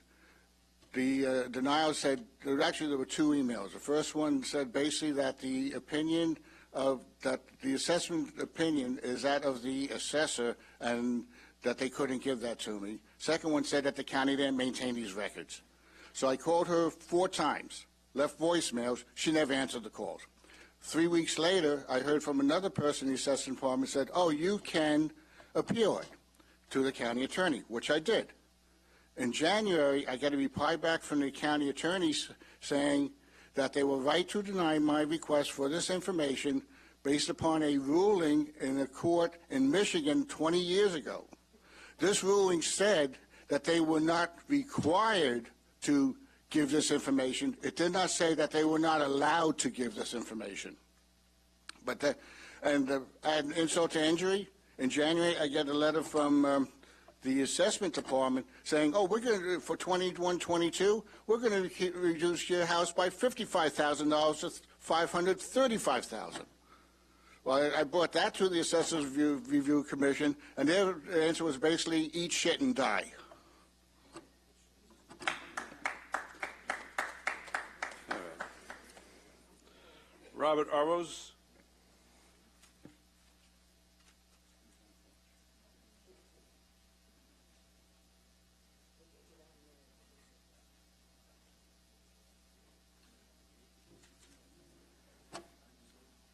Good evening, members of the county legislature. My name is Bob Arose, and I've been a homeowner here in Nassau County for about 30 years. I'm also a former member of the residential assessment reform team for Nassau County. Currently, the property tax bills issued by the county are the only bills that do not quantify or explain how the numbers are formulated, unlike a utility, credit card, or even your water bill. Now, what has the county done to correct the problem? Nothing more than change the rules of the game in the so-called reassessment and reevaluation by changing the numbers used to calculate one's property. First, by changing the level of assessment from 0.25 down to 0.1, a difference of 250%. The second is suspending the New York State tax cap on raising assessed value 6% per year or 20% over 5 consecutive years, which was the only protection homeowners had against runaway increases in assessed values. Those changes gave the county the ability to raise property tax values by 100% or more. This administration, along with local news media, have maligned and vilified the property owners who received reductions in the past by stating that we somehow tipped the scales in favor of one group over another. This evaluation can't be any further from the truth. For all we've done is correct the erroneous values placed on our properties by a poorly run Department of Assessment. I have another question. The news media came out with media increases in the phase-in if it goes through of $485 over 5 years. And yet, if it says here that if the increase doesn't go through the phase-in, that the first year the increase is going to average $1,632. After 5 years of $585, you're a little over $1,000. Where do you get $1,632? How is that calculated? I mean, what do you have, a wheel, or the Ouija board is broken or something? I don't understand. How did you come up with that number? After 5, 6 years, using 485, I didn't even approach that number. I got to go 7, 8 years out at 20% each year to even come close to that number. Can anyone answer me? And then after 1,632 for the first year, what's my bill going to be the second year, the third year? Are they going to work on top of that? Mr. Moog, actually, that brings up a good question. How did that work out in terms of the median increase with the phase-in and without the phase-in? One's 485 the first year, as opposed to without the phase-in 1,600. I mean, if it's a 5-year phase-in at 20% each year, how did it? The exemption creates an exemption for the 5 years. So when every property receives the exemption, it also changes the tax rate because the exemption, you have less taxable value. So there's a counterbalance to it. So it doesn't go on a straight basis. It goes like on a curve because of the change of the tax rate each year will occur as lots of the exemption rolls off. Because as you know, exemptions are tax expenditures. So as they roll off, the tax rate itself will drop. So you have to raise the tax rate to pay for the exemption, and then every year that exemption rolls off. So there's two counterbalancing factors going on. The exemption rolls up, but the tax rate's also changing at the same time. So it's not a direct line. So it doesn't look like it wouldn't equate to a 20% difference each year. It's the value might be phased in 20%, but then you also have the tax rate changing at the same time. So it's two different things occurring. That's why it doesn't appear to be like a straight line when it goes on that. So in other words, this is going to be a double whammy. I mean, if you can't get it one way and you can't seem to have people vote for this phasing, you're going to jam them at the beginning. This is how you're going to treat us. Okay. Right? Very good. Thank you. Okay, thank you, sir. Stephen Heend.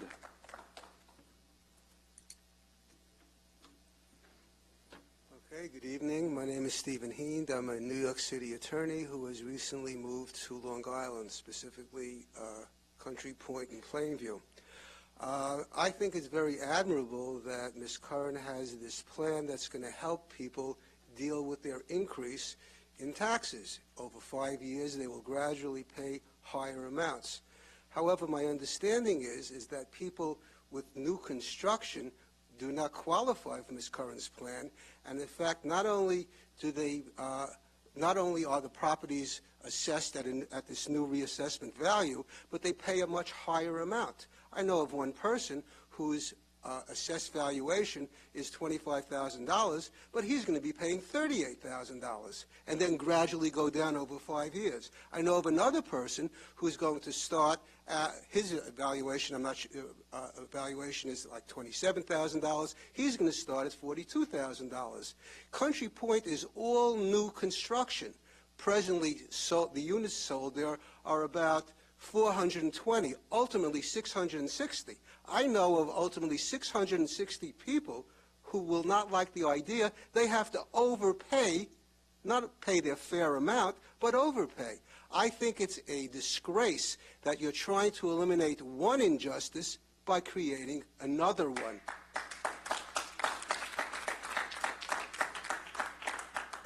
I'd like to know whether or not there's any explanation for the treatment of another category of people living in Nassau County. Mr. Moog. Do me a favor, going forward, just direct the questions at us. Oh, I'm sorry. That's fine. That's fine. That's fine. But Mr. Moog, you can answer. I just don't want to make it as confrontational, right? And so, okay, you're right. When the exemption was being formulated, we had to make sure the exemption was in sort of the same parallel path as the current phase-ins on 1805, the 6 and 20, and as well as the phase-in on the commercial properties exclude physical changes, just as physical changes were excluded during the frozen roll. The same thing occurring with Greenberg, yes, that they didn't allow physical changes, only on changes of market from the reassessment. So when the law was being drafted in the county executive's office, they were conscious of the fact they wanted to make sure that they kept on that same sort of path to make sure the law wouldn't be tripped up by anything in Albany. So when they crafted the law, they crafted it strictly to be the phase-in on any changes from the reassessment, since physical changes were always excluded for any sort of cap, as well as any sort of restriction on any sort of real property tax law. New construction is usually handled through a whole different set of parameters. So when this law was going forward to Albany, to ensure its passage, they wanted to make sure that it was in the same sort of vein or the same sort of light as 1805, as well as 485 at Handel and Green Lawn, that physical changes were excluded from the physical change. Right. From the exemption change. Remaining consistent with the real property tax law. So the new construction does not get the benefit of the phase-in, or it's simply calculated differently? It does not benefit from the phase-in.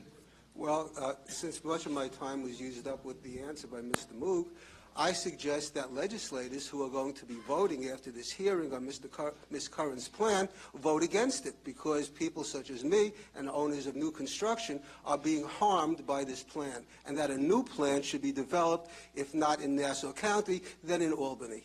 Thank you. You have a follow-up, Mr. Rhodes? Yeah, just one. And I know the question was referring to condominiums, but actually condos and co-ops aren't part of this phase-in plan at all, correct? If it's a tax class 1 on a condominium under 3 floors, it would be in the phase-in because it's tax class 1. Okay. Co-ops. So, How about with respect to co-ops are not. Co-ops are tax class 2, but on condominiums, if it's a tax class 1 condominium, it would fall within this law. Okay. Right. In this case, it's not. Mr. Margulies?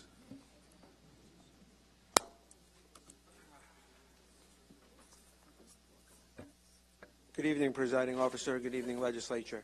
First off, to go on the point of Country Point, okay? Country Point had people move in 2018 who were on the 2021 assessment roll, okay? They're on the roll. They have valuations. None of those people were included in the tax numbers for Plainview. So you're saying it's at 50, they're the highest people? That whole development is not included. Their sheets, the new sheets that went out, say 0. Yet they're on the roll for 2021. So all the numbers are now distorted, because you're talking about homes, 400 homes, each paying $20,000 in taxes in that area? Why are those numbers not included in Plainview? Yet they're on the roll for 2021. I have them right here. I looked them up. Number 2, how is anybody supposed to pay, okay, $42,000 in taxes that I paid this year when I'm supposed to pay $23,000 in taxes? We're not talking about a difference of $1,600 here. We're talking $19,000 I overpaid. That means I have to earn $70,000 to pay property taxes to live on 0.2 acres in Plainview. 0.2, not 2. I said 0.2, with no sidewalk and a driveway that could barely fit 2 cars. Okay? This is out of control. Anybody that votes for this phase-in is a thief. Okay? Is a thief. If you vote for this, you are a thief. This is being recorded, okay? You are voting to say it's okay to steal from this house to pay for another house. It is theft. The taxpayer protection plan put out by Laura Curran is a plan of theft. We didn't even discuss this. The thing is not constitutional. 485U on its face is unconstitutional.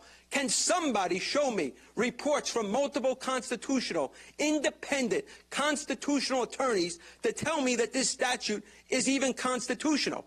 Don't you think Nassau County should have done that, to say that this statute's even constitutional? Just because they write a law in Albany does not make it constitutional. I think we all know that, right? We talked, legislature, I'm sorry, I forgot your name, talked about it over there. He talked about exactly about how we're talking about a tentative assessment roll, comparing a tentative assessment roll. If something is tentative, and I've discussed this here before, it means no one had a chance to argue against it. What does that mean? It deprived every single person in Nassau County of due process. Everybody's entitled to due process. You can't use a tentative assessment roll. This plan is unconstitutional. We can go on and on and on and on and on. This thing, why the difference in 45 and 55? It's because the 45 didn't include, the thing that switched, they did not include new construction. When they first had this plan, these numbers didn't go in. Then they bumped new construction up. If you're supposed to pay 23, you start off at 38. Your first time that you're being assessed is 2021, right? You're supposed to be, your fair assessment is 23, but we're going to charge you 38. I mean, how can you release numbers when you don't even include 400 homes that are going on an assessment roll? And I'll just say, I mean, we created this plan. I've been hearing for 15 months. I've been under duress with a gun against my head. How's my family going to survive? And all I've been hearing about, okay, is, well, we're going to raise these people up in taxes, and everybody's going to be forced to sell their home, half of Nassau County. It's the other way around. It's the people that are being overcharged $20,000, $18,000, $17,000 and are going down that can't afford to pay this money. Not the people that are going up $1,000. Who in Nassau County can't afford a $1,000 increase? I want to know the ends of the spectrum, okay? Let's assume everybody could afford a $5,200 a year increase is $100 a week. They'll figure out how to pay an extra $100 a week. How many people are overpaying $5,200? How many are underpaying $5,200? And I guarantee you, by 5 to 1, there's more than 5 to 1 paying over $5,200 because the new homeowners are subsidizing everybody else. That's what this plan calls for. We have to make up for the injustice. We have to make sure Laura Curran gets reelected. And that's why the plan was proposed. Because, right, if 50% of the people are going down, those people are going to vote Democrat or Republican, however they vote. But everybody who's going up, right, everybody that's going up, right, is all they care about is their pocket. And if they go up 1,000, 1,500, what happens that year, right? What happens the 1 year after this goes into place? Laura Curran's up for re-election. So it's a lot better if she could sneak it in at $400 where the median is than $1,600 where everybody will say, I can't vote for her. All right, thank you, That's what we're looking at. We're looking at a plan that calls for getting somebody reelected, not for protecting the citizens, not for putting party politics aside. Every single person could have spent the last 15 months going to the state, okay, to maybe raise some money to subsidize some of this. We do overpay in Nassau County over $500 million a year, okay, in excess to the state.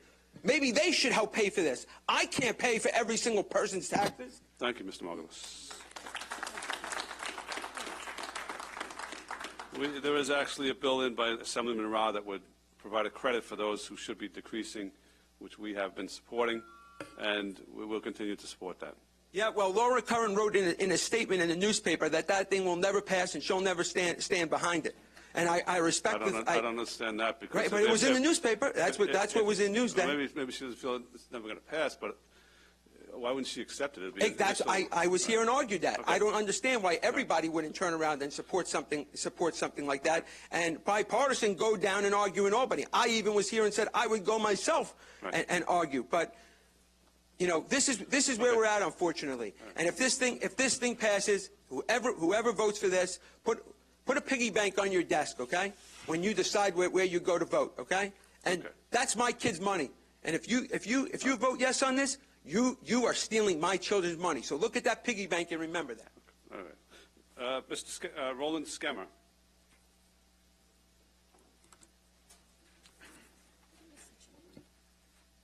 Good evening, everyone. My name is Roland Skemmer, and I live in Plainview, and I fall in the same situation as some of the people who spoke before me.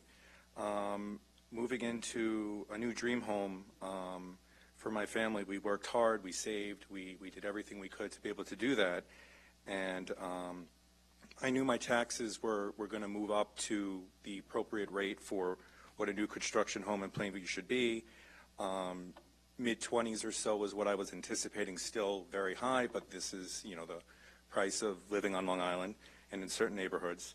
And, you know, budget accordingly. And as soon as the taxpayer protection plans came out, to see that my rate that I should have without the taxpayer plan was $25,000, I was like, all right, I did my math correctly. But then to see with the taxpayer protection plan that's supposed to help taxpayers, it would jump up to almost $39,000. That's just a ridiculous number. I mean, again, everyone's situation is different. I can understand where someone paying $1,500 might be too much for them. Someone paying $5,000 might be too much. An additional $13,000 or $14,000 over what I should be paying to subsidize everyone else, I can't do that. And to make matters worse, what am I supposed to do? I can't sell my home. who's going to buy my home with $40,000 taxes in Plainview? I don't live in a gated community. I don't have a pool. I don't have a guest house. I don't live in Muttontown. Like, it's just not feasible. It's literally, it's ruining families. And that's pretty much what I just have to say.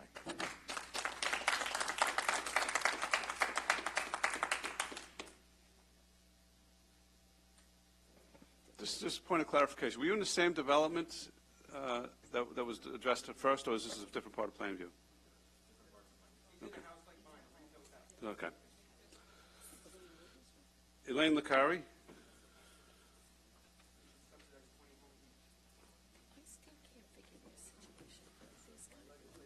I don't know. My name is Elaine Licari from Floral Park, New York. And before I give you my vignette, I would like to thank the legislature, and especially Presiding Officer Nicolello, for demanding transparency. You are the taxpayer protection plan. You are. When I moved here about 5 years ago, I knew that I was going to pay higher taxes than where I lived before. Triple. But that was okay. I could have lived cheaper down in Florida, but I wanted to live near my children, all of who live in Nassau. So I bit the bullet. But then when I saw what happened with the new assessment, oh, by the way, when I bought my house, it was up for sale for quite a while before I gave them an offer. They did not get their asking price. I paid $490,000 for my house. But then with the new assessment, it came out $632,000. That's not 5%. That's not 10% increase. So I went to the department personally, and I told them I was not accepting it. And I asked for a face-to-face because I did my own comps. First of all, the website is horrible. I'm not a computer expert, but you can't get, if you put an address in, it says no property found. You have to put the section, block, etc., and lot.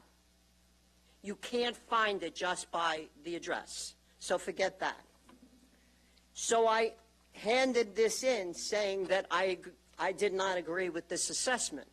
I got a call from a woman from the department saying, well, we'll lower it to $560,000. I said, well, rather than go through a big battle, I accepted it. Mailed in my form, but I never saw the change in the assessment. So I went there again in person, and I filled out another form, and I handed it in. But lo and behold, it still come out to $603,404.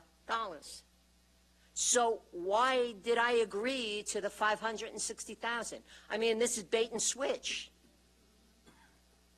This is absolutely insane.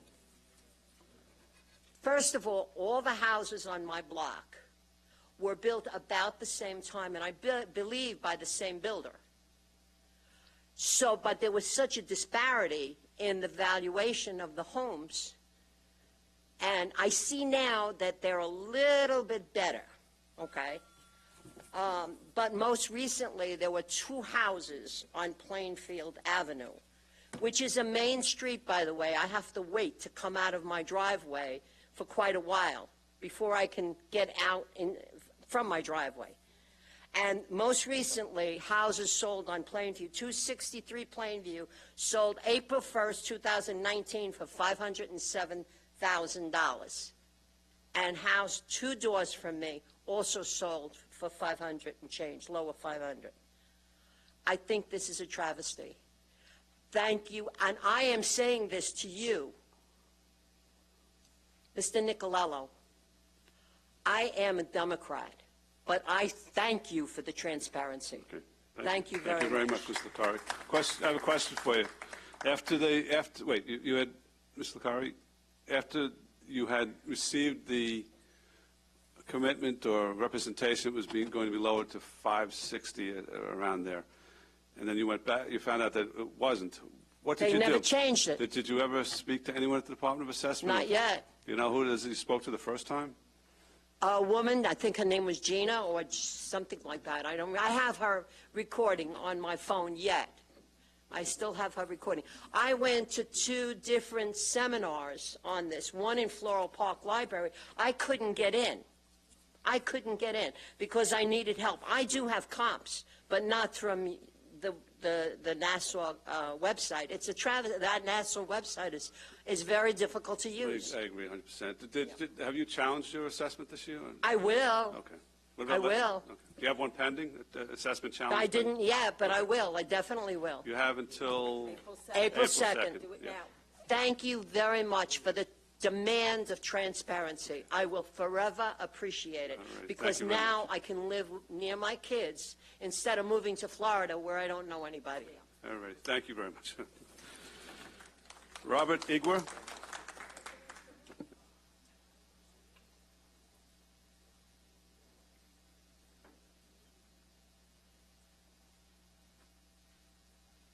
Hi, thank you for the time. I'm a resident of Plainview, just moved there in 2018. Sorry? I'm, in a very similar boat as Mike and Roland over here. New family, young family, that moved to Plainview, bought a new construction home, and was shocked with the level of the increase in my tax rate and my taxes. To the point where, we're thinking of splitting because, I feel the same way. You're taking it from me and my family and my kids to subsidize everybody else. So I'm paying for my neighbors. Based on the taxpayer protection plan, which is, typical of government, right?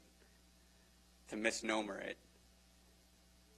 I'm going to overpay by $70,000 in the next 5 years. $70,000 out of my kids' mouths, their college education, camp, school, whatever it is. Whatever it is I want to give to my children is going to be taken out of from them and from out of my pocket that I have to work for to make up.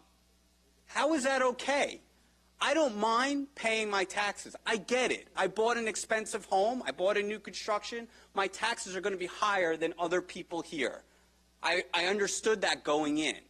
But the level that the taxes went to is becoming a struggle. How do I save money? How do I put money away for my kids? How do I survive? Does anybody do the calculation of how much you have to make up that money? So you're not underwater over the next 5 years? I bet you nobody here has a budget. Nobody calculates how much you make, how much you spend, and then how much you put away at the end of each year. I do. My wife and I sit down with a spreadsheet every single day and talk about it. And we've calculated how much money is going to come out of our pockets with this. So instead of feeling good about coming to a neighborhood, which we love Plainview. We've met wonderful friends with wonderful families. You're driving young families like us away. Instead of encouraging us to come here, because look at us. We're the future of this town. And our legislature does nothing. We are the future. Our kids are the future. We are the future taxpayers of this town. You should want to encourage people like us to come here, to live here, to feel like, you know what, it's a wonderful neighborhood that, yes, it's expensive, it's got great schools, but going into it, you understand that you're going to pay what you believe is fair, what you believe is appropriate. And based on this new plan and what's about to be passed, I'm sorry, but it's just not. Thank you.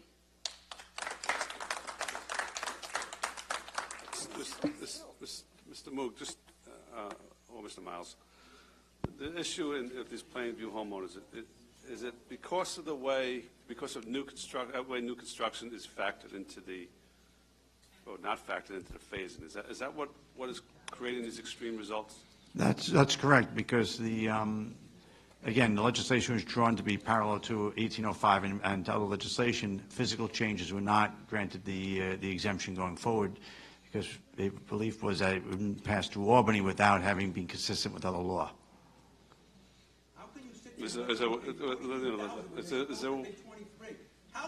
there a way to legislate? Mr. Margulis, He should be arrested. No, I work damn hard. All right. Okay? I work hard. I had to pay $42,000 this year. I don't think you understand how hard that is. I don't think you do. I don't think he does. $42,000. Mr. Rhodes, would you like to continue your questioning, Mr. Moon? When you have to pay $42,000 for something that costs $23,000, you would be in the same position that I'm in. Mr. Moon, you have questions for Mr. Rhodes, you have questions for Mr. I do.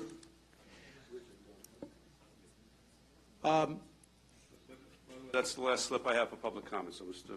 Sure. Rhodes, you can. Thank you very much. I'm going to try and cut to the chase on a lot of these questions. And Mr. Moog, I think based on some of the comments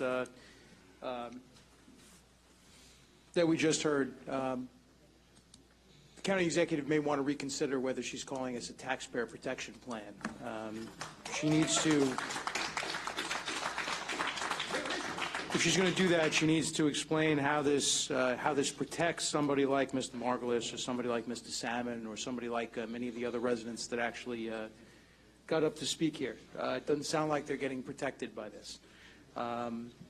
With respect to the transitional phase-in and something that wasn't mentioned today that I also want to ask, how are Superstorm Sandy families, since my district is all along Long Island South Shore, how is a family that, for example, was told by the state that they are mandated to elevate their home or decided to participate in the optional elevation program?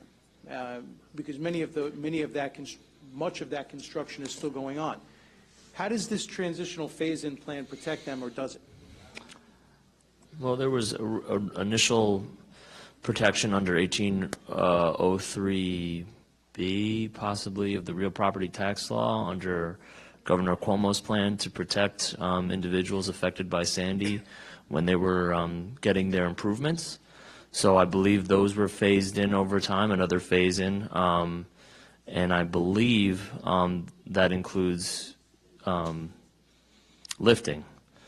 So that took place, this is before I arrived here, but I believe for 4 or 5 years until it was phased out. But the problem is that there are still homes that are being lifted now. Mm-hmm. Was that considered at all? Well, I think it's dependent upon the lifting and what type of construction is being included. If there's lifting and there's livable square footage that's in there, there's a difference between lifting for the purpose of lifting. So each person's construction is going to be different, so giving you a blanket statement doesn't really help in this situation. If it's a lifting without the increase in livable square footage, it's What if their square footage doesn't change at all? Let's say simply by the fact of lifting, and that now their house is storm resilient, it increases the value of their home by $100,000, $150,000. If the lifting doesn't increase the square footage, If the lifting doesn't increase the I square don't know footage how. and simply increases I think it the would have value to of the increase the square footage. I don't know if it's possible without adding square footage. It just depends on the livability. What type of living area is in there? Yeah, the first floor in Sandy homes, Okay. the first floor when you lift it, it's not supposed to be livable space. In other words, you can use it as a Right, it as a some garage for a individuals car will have. or for storage, but you can't use it as livable space. Right. It also depends Hold on. if Let me finish. However, for homes that are now storm resilient, there is a value that's assigned to that. And what many of these homeowners are finding is that the market value of their home, even though the livable square footage is not changing, the market value of their home has increased. And when that increase is reflected in our assessment, they're not part of any phase-in plan. It depends if the value is increased, if we call it a physical increase, a new construction increase, or if it was increased because we looked at the market value increase. I would have to look at property to property because I understand that there's a lot of different variation on Sandy properties. Some properties that were raised became more valuable, but it wasn't put on as a physical increase, it was just put on a market value increase. And sometimes if you receive some physical and some market value increase, the physical portion would not be phased in, but the rest of the market value would be. So sometimes you would receive a partial exemption based on how much of the value of the property increased because of market value change compared to actually new construction value change. Right, it's entirely case by case. It's case by case. So certain properties had a lot of market value change and very little physical new construction change from being raised. Other ones, vice versa. It depends on the ratio that occurred on each property. And sandy property is very difficult. That's why we have a certain staff specially assigned just to do sandy properties because there's so many different variations that occurred. Okay, thank you. With respect to how the phase-in is going to work, because I think where we left off in our questioning was that we were talking about the utilization of tentative figures as opposed to final assessment roll as the starting point for this transitional phase-in plan. Let me, using your example from your PowerPoint presentation of a home with a $500,000 market value. I'm just the pages aren't numbered on your on the paper copy of your plan, but of your presentation.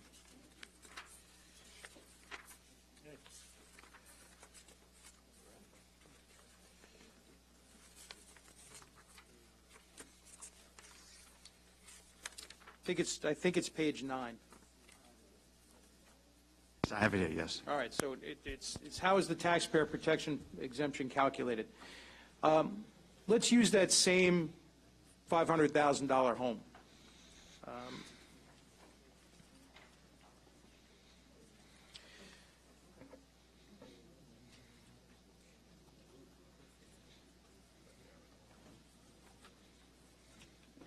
What happens if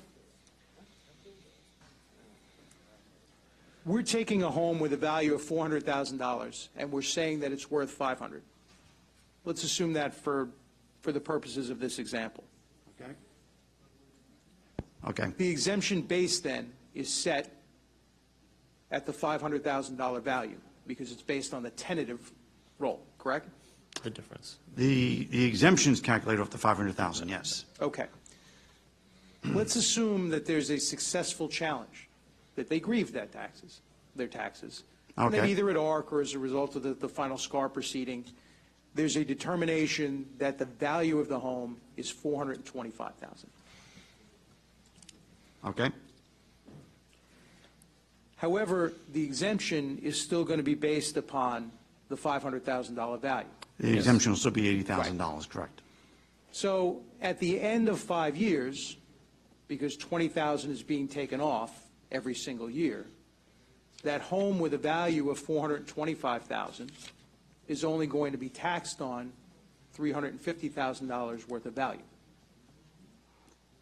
In the first year, yes, it'll get the reduction. So it receives the entire benefit of the reduction in that first year, where if we recalculate the exemption based on the reassessment from ARC or from SCAR, they would have to wait 5 years to realize that entire reduction over 5 years. And that was the decision-making process made by the county executive at the time, that people, if they've received a reduction, should receive the full benefit of reduction in the first year rather than wait for 5 years. Right.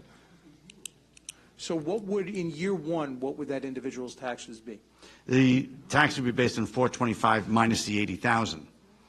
So it would be, if you do the calculation, it's late in the evening, I'm trying to, the number, 75,000 less, that would be I think you had the number before, is 380. The point would be 425 minus 80,000. Right. So it would be based on a taxable assessment of 345. Right. Right. The point is, the value of their home is $425,000. Yes. But they're only being charged at $345,000.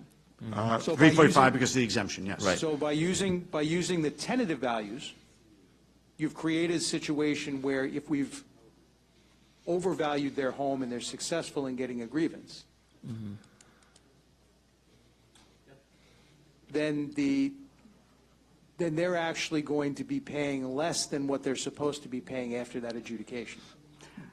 For that 1 year, but over the 5 years, it would still be the same, because if you... It eventually even out, but... It will even out, because if you did the exemption based on the 425, then they'd only be receiving a $5,000 exemption, and then they would have to wait 5 years to receive the full benefit of that reduction over the 5 years. And the rest of the 5 years, increases and decreases are rolled into it immediately. Right. Okay. But the idea was that if you received a reduction, you'd receive the benefit of the reduction immediately rather than wait for 5 years. And for the future years as well. Right. But the problem with that is that when that homeowner that's supposed to be paying $425 is only paying $345 because it's based on the tentative roll, the burden shifts to the remaining homeowners in that area, correct? Yes. It's a zero-sum game. Yes, you are correct on that. So that's using a $500,000 example.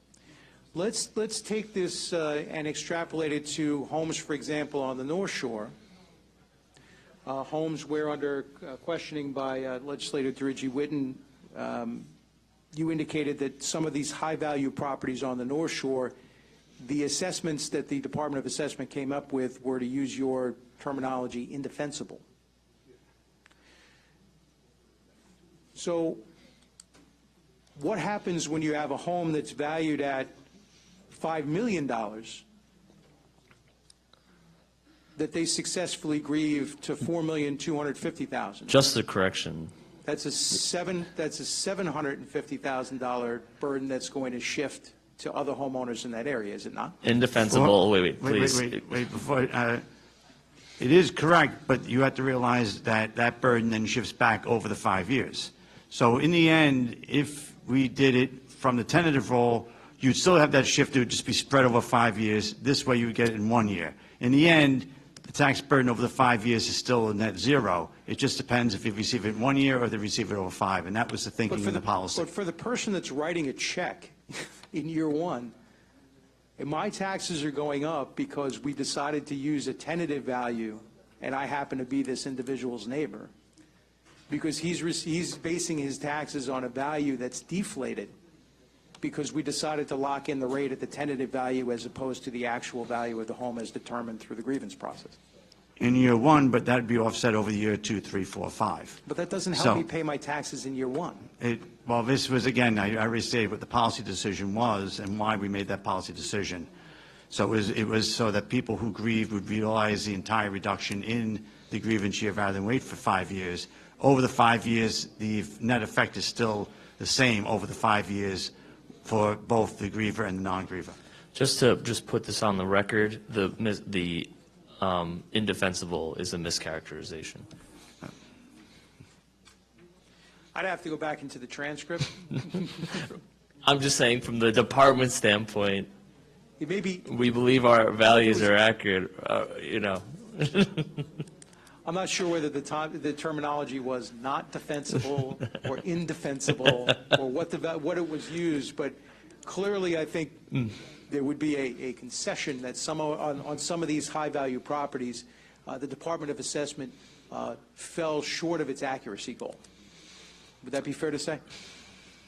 In any reassessment, you're not going to be 100% accurate on every property. So that's the reason why you have the adjudication process at ARC. But the reality is that residents that have successful challenges will enjoy the benefit of an outsized exemption base based upon the decision that we were going to use the tentative roll as opposed to using the final roll, correct? They receive the entire benefit of reduction in the first year rather than waiting for 5 years. And again, that was the thinking of why the policy was set that way.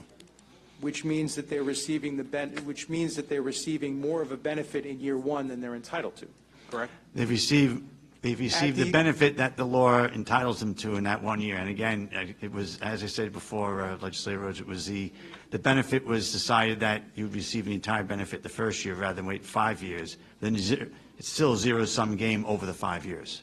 But it's also still a zero-sum game in year one. So in year one, yes. The rest of the taxpayers would have to make up the difference. It means that ultimately, people who are, as has been alluded to here, that people who are other people will be subsidizing that particular homeowner's taxes. In year one, yes. Anyone who wins a grievance, the remaining people would be making up the difference. Yes. But then they don't receive the benefit of the reduction year one, so we just phase it in. So they don't get the benefit of receiving their administrative remedy. That's the difference. No. No, I'm not.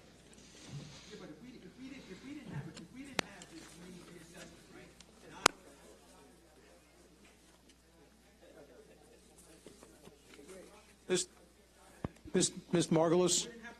Mr. Margulis, I'm not the presiding officer, but we can't have people shouting out, all right? We had an opportunity for there to be public comment. We've got an opportunity to ask questions. Perhaps at the conclusion of this, there might be an opportunity. No. If you keep shouting out, we're just going to let everyone go home. So this is so. Mr. Rhodes can finish up. Yeah, I'm going to finish up. To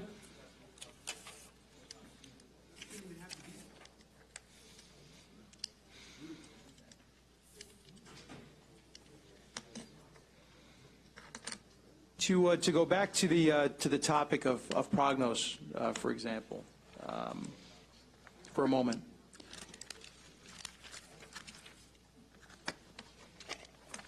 What did do you recall what we actually paid for the Prognos software? It was about $970,000. The first year, and then that included installation in the first year license, Right. and then after that, $530 and $525. I think you can quote me on that. Okay, and we actually paid the $530,000 for this year, correct? No, we're still going through. This is year 2 of the contract, so we are still invoicing every quarter. Okay, Yeah. but at the conclusion of this year, we will have paid for $530,000. Yes. Okay, so I mean, essentially, $1.5 million of taxpayer dollars have been spent on this Prognos system, correct? Correct. The administration, at the time the Prognos system was brought to us for consideration, they circulated a memorandum which was sent to us, which indicates the county executive has embarked on an initiative to provide taxpayers with transparency regarding the process of valuing homes. Department of Assessment realized that current systems did not have the availability to generate, they use the word comprehensible, reports that would assist taxpayers in understanding how the Department of Assessment assesses their properties and administers its values. Because the Department of Assessment lacks such technology or reports, the Department of Assessment employees had a difficult time explaining the system and answering taxpayer questions, which has left the county's taxpayers even more frustrated and confused. Lacking sophisticated programming, the Department of Assessment was unable to provide comparable properties to the taxpayer, which justified their property's value, making the assessment process seem all the more inequitable and puzzling to taxpayers. Jumping ahead 2 paragraphs. Unlike any other assessment modeling tool, Prognos does not mask the means and method used to develop values. The Prognos software enables staff, especially outreach, to demonstrate to taxpayers the comparable sales utilized and adjustments made to generate assessed values. It is the department's opinion, based upon the customized models and open platform and process available in Prognos, that this is the only tool on the market that can quickly and effectively generate a valuation package that is comprehensible to taxpayers. That's what was put out by the administration and the Department of Assessment to justify the use of Prognos. It wasn't about what was easy. It was about transparency. And it was about making sure that the taxpayer understood exactly how the Department of Assessment calculated the value of their home so that that could be used as a tool in evaluating, one, whether they should grieve, and two, how they could go about the grievance process and build their case if they felt that their assessment was wrong. Isn't it true that that was one of the initial motivating factors behind Prognos? Yes, it was. Why is that no longer a motivating factor today? Why is transparency no longer important? The transparency was used in the 2021 roll, where we did provide the comparables and the entire assessment ladder. Upon completion of that tax roll, the decision was made by my office, by me, that we would try to see the most accurate way to come out with the 21-22 assessment roll. From that analysis, we decided that using a trend based on school district, utilizing the Assessment Review Commission decisions that we would have on hand, which would be fine-tuning basically what the model did, as well as taking account high value, hand-working high value, and the physical properties, we would generate the 21-22 roll using a common method that is used throughout the state and throughout the country. The results of that roll, like I've stated before, came out to a roll that was even more accurate. The ability for taxpayers to grieve has not been abridged by this, nor has the availability of data that would be used by the taxpayer, knowing that it was based either on the prior roll, in which the latter is still being provided, or based on the comparables that were provided at ARC, which the taxpayer himself or the taxpayer's representative provided, which would be the means of which the property is valued.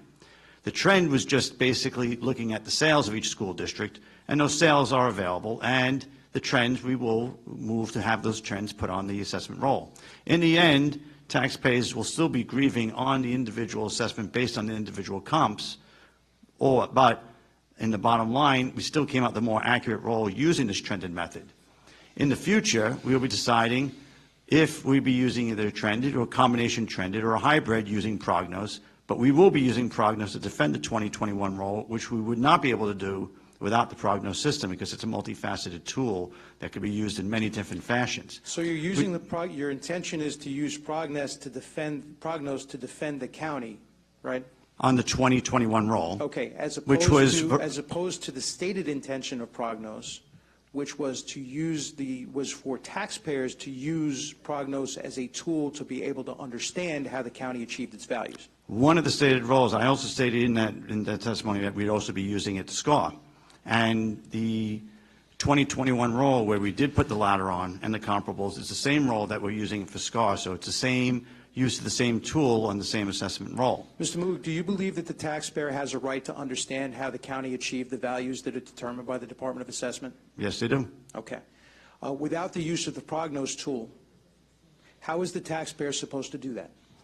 The 2021 roll, which they have the full set of analysis for, was trended. So if you want to know how we came up with the value, we took the prior value and trended it up. Where are the percentage neighborhood values demonstrated for the taxpayer?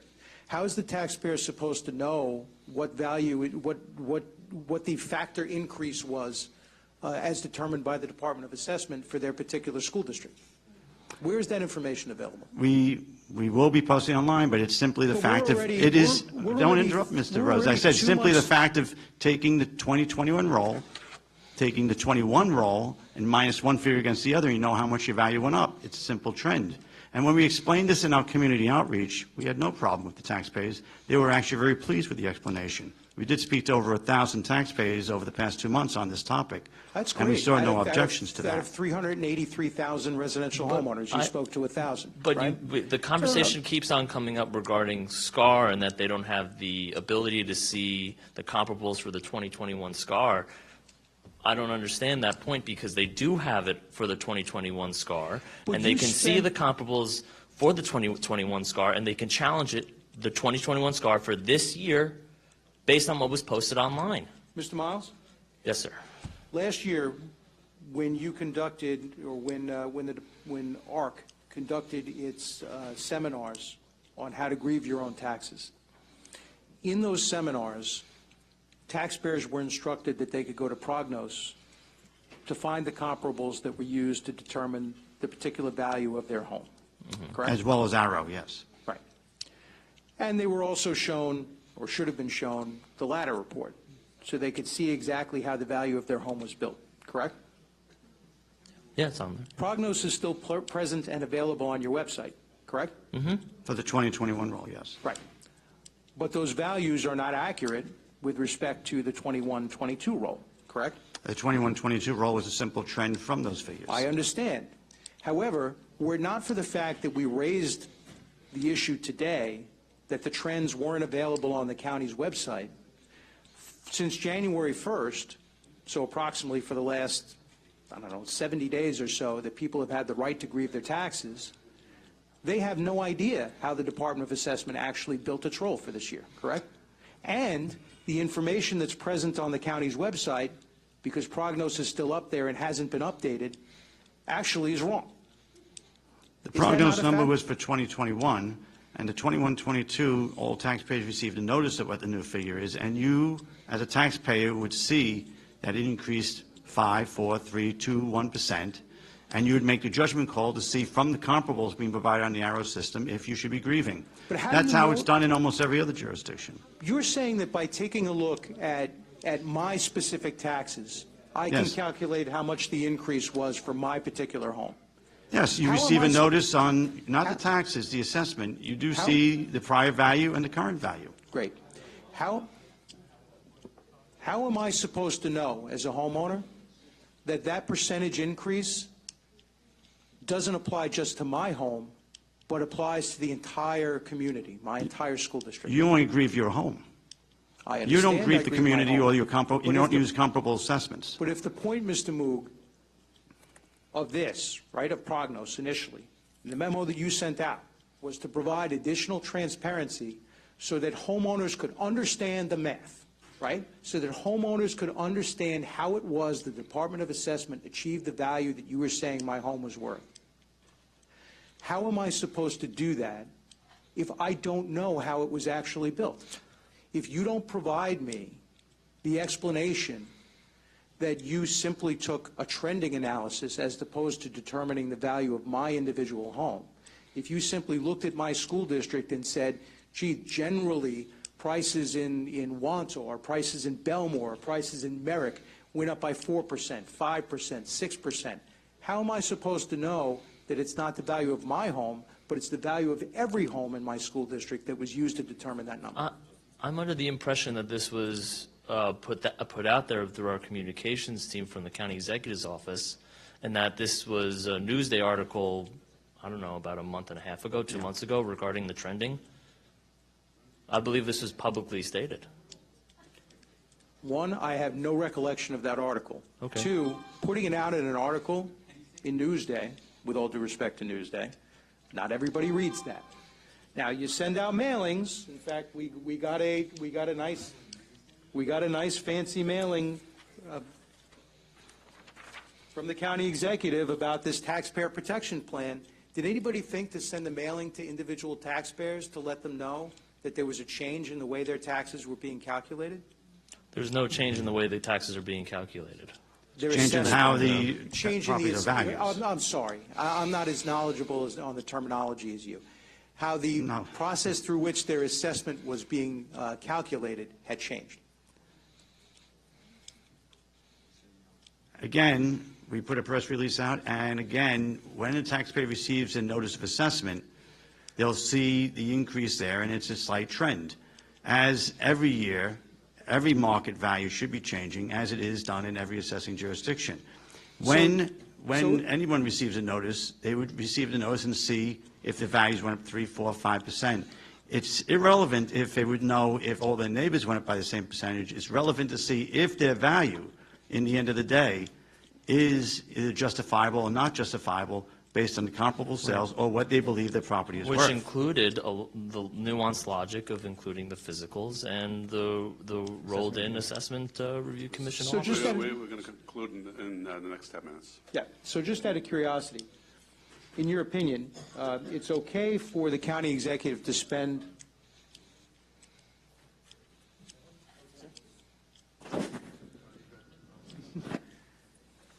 was okay for the county executive to spend taxpayer dollars to send out a mailer to every home saying that we need Republican legislators to quit stalling and pass the taxpayer protection plan.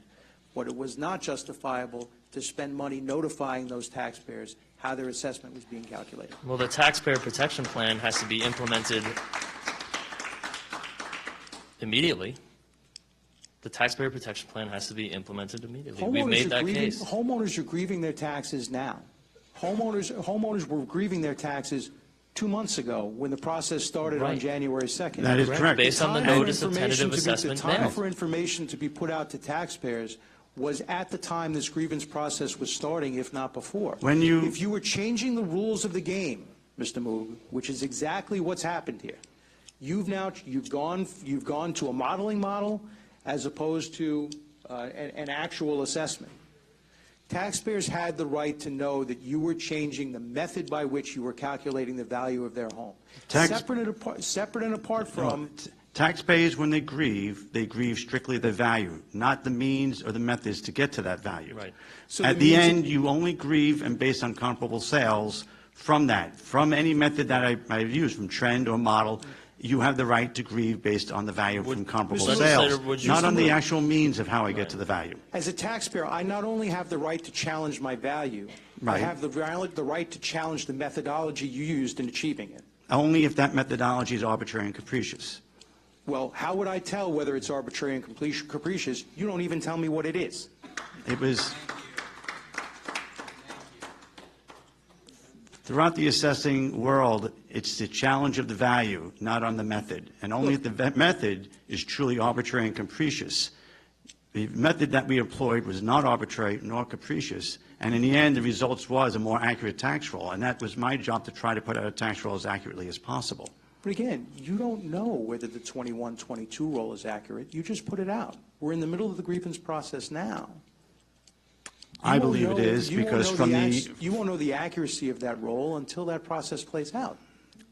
You may think it's more accurate, and I hope you're right, but you might not be. No, at the moment, the statistics say, at this very moment, it's 6.5. It's irrefutable. Those statistics, that it's accurate at this moment. Those statistics have not been tested by the reality of the grievance process. That is That's correct, the and I purpose of believe the after the process. grievance process, it will bear out that this is a very accurate tax roll, assessment roll. We'll see if you're right sometime in September of 2021, I guess. Yes, we will. We hope you have your support. I have no further questions. I think that concludes the hearing. I thank you, Mr. Moog and Mr. Thank you. Miles, for your testimony. Thank you all Thank the you. residents who came out. And that's all we have tonight. Who's going to take the computer? That's theirs. I have ours. Oh, okay. Yeah. That's good. Turn off the light.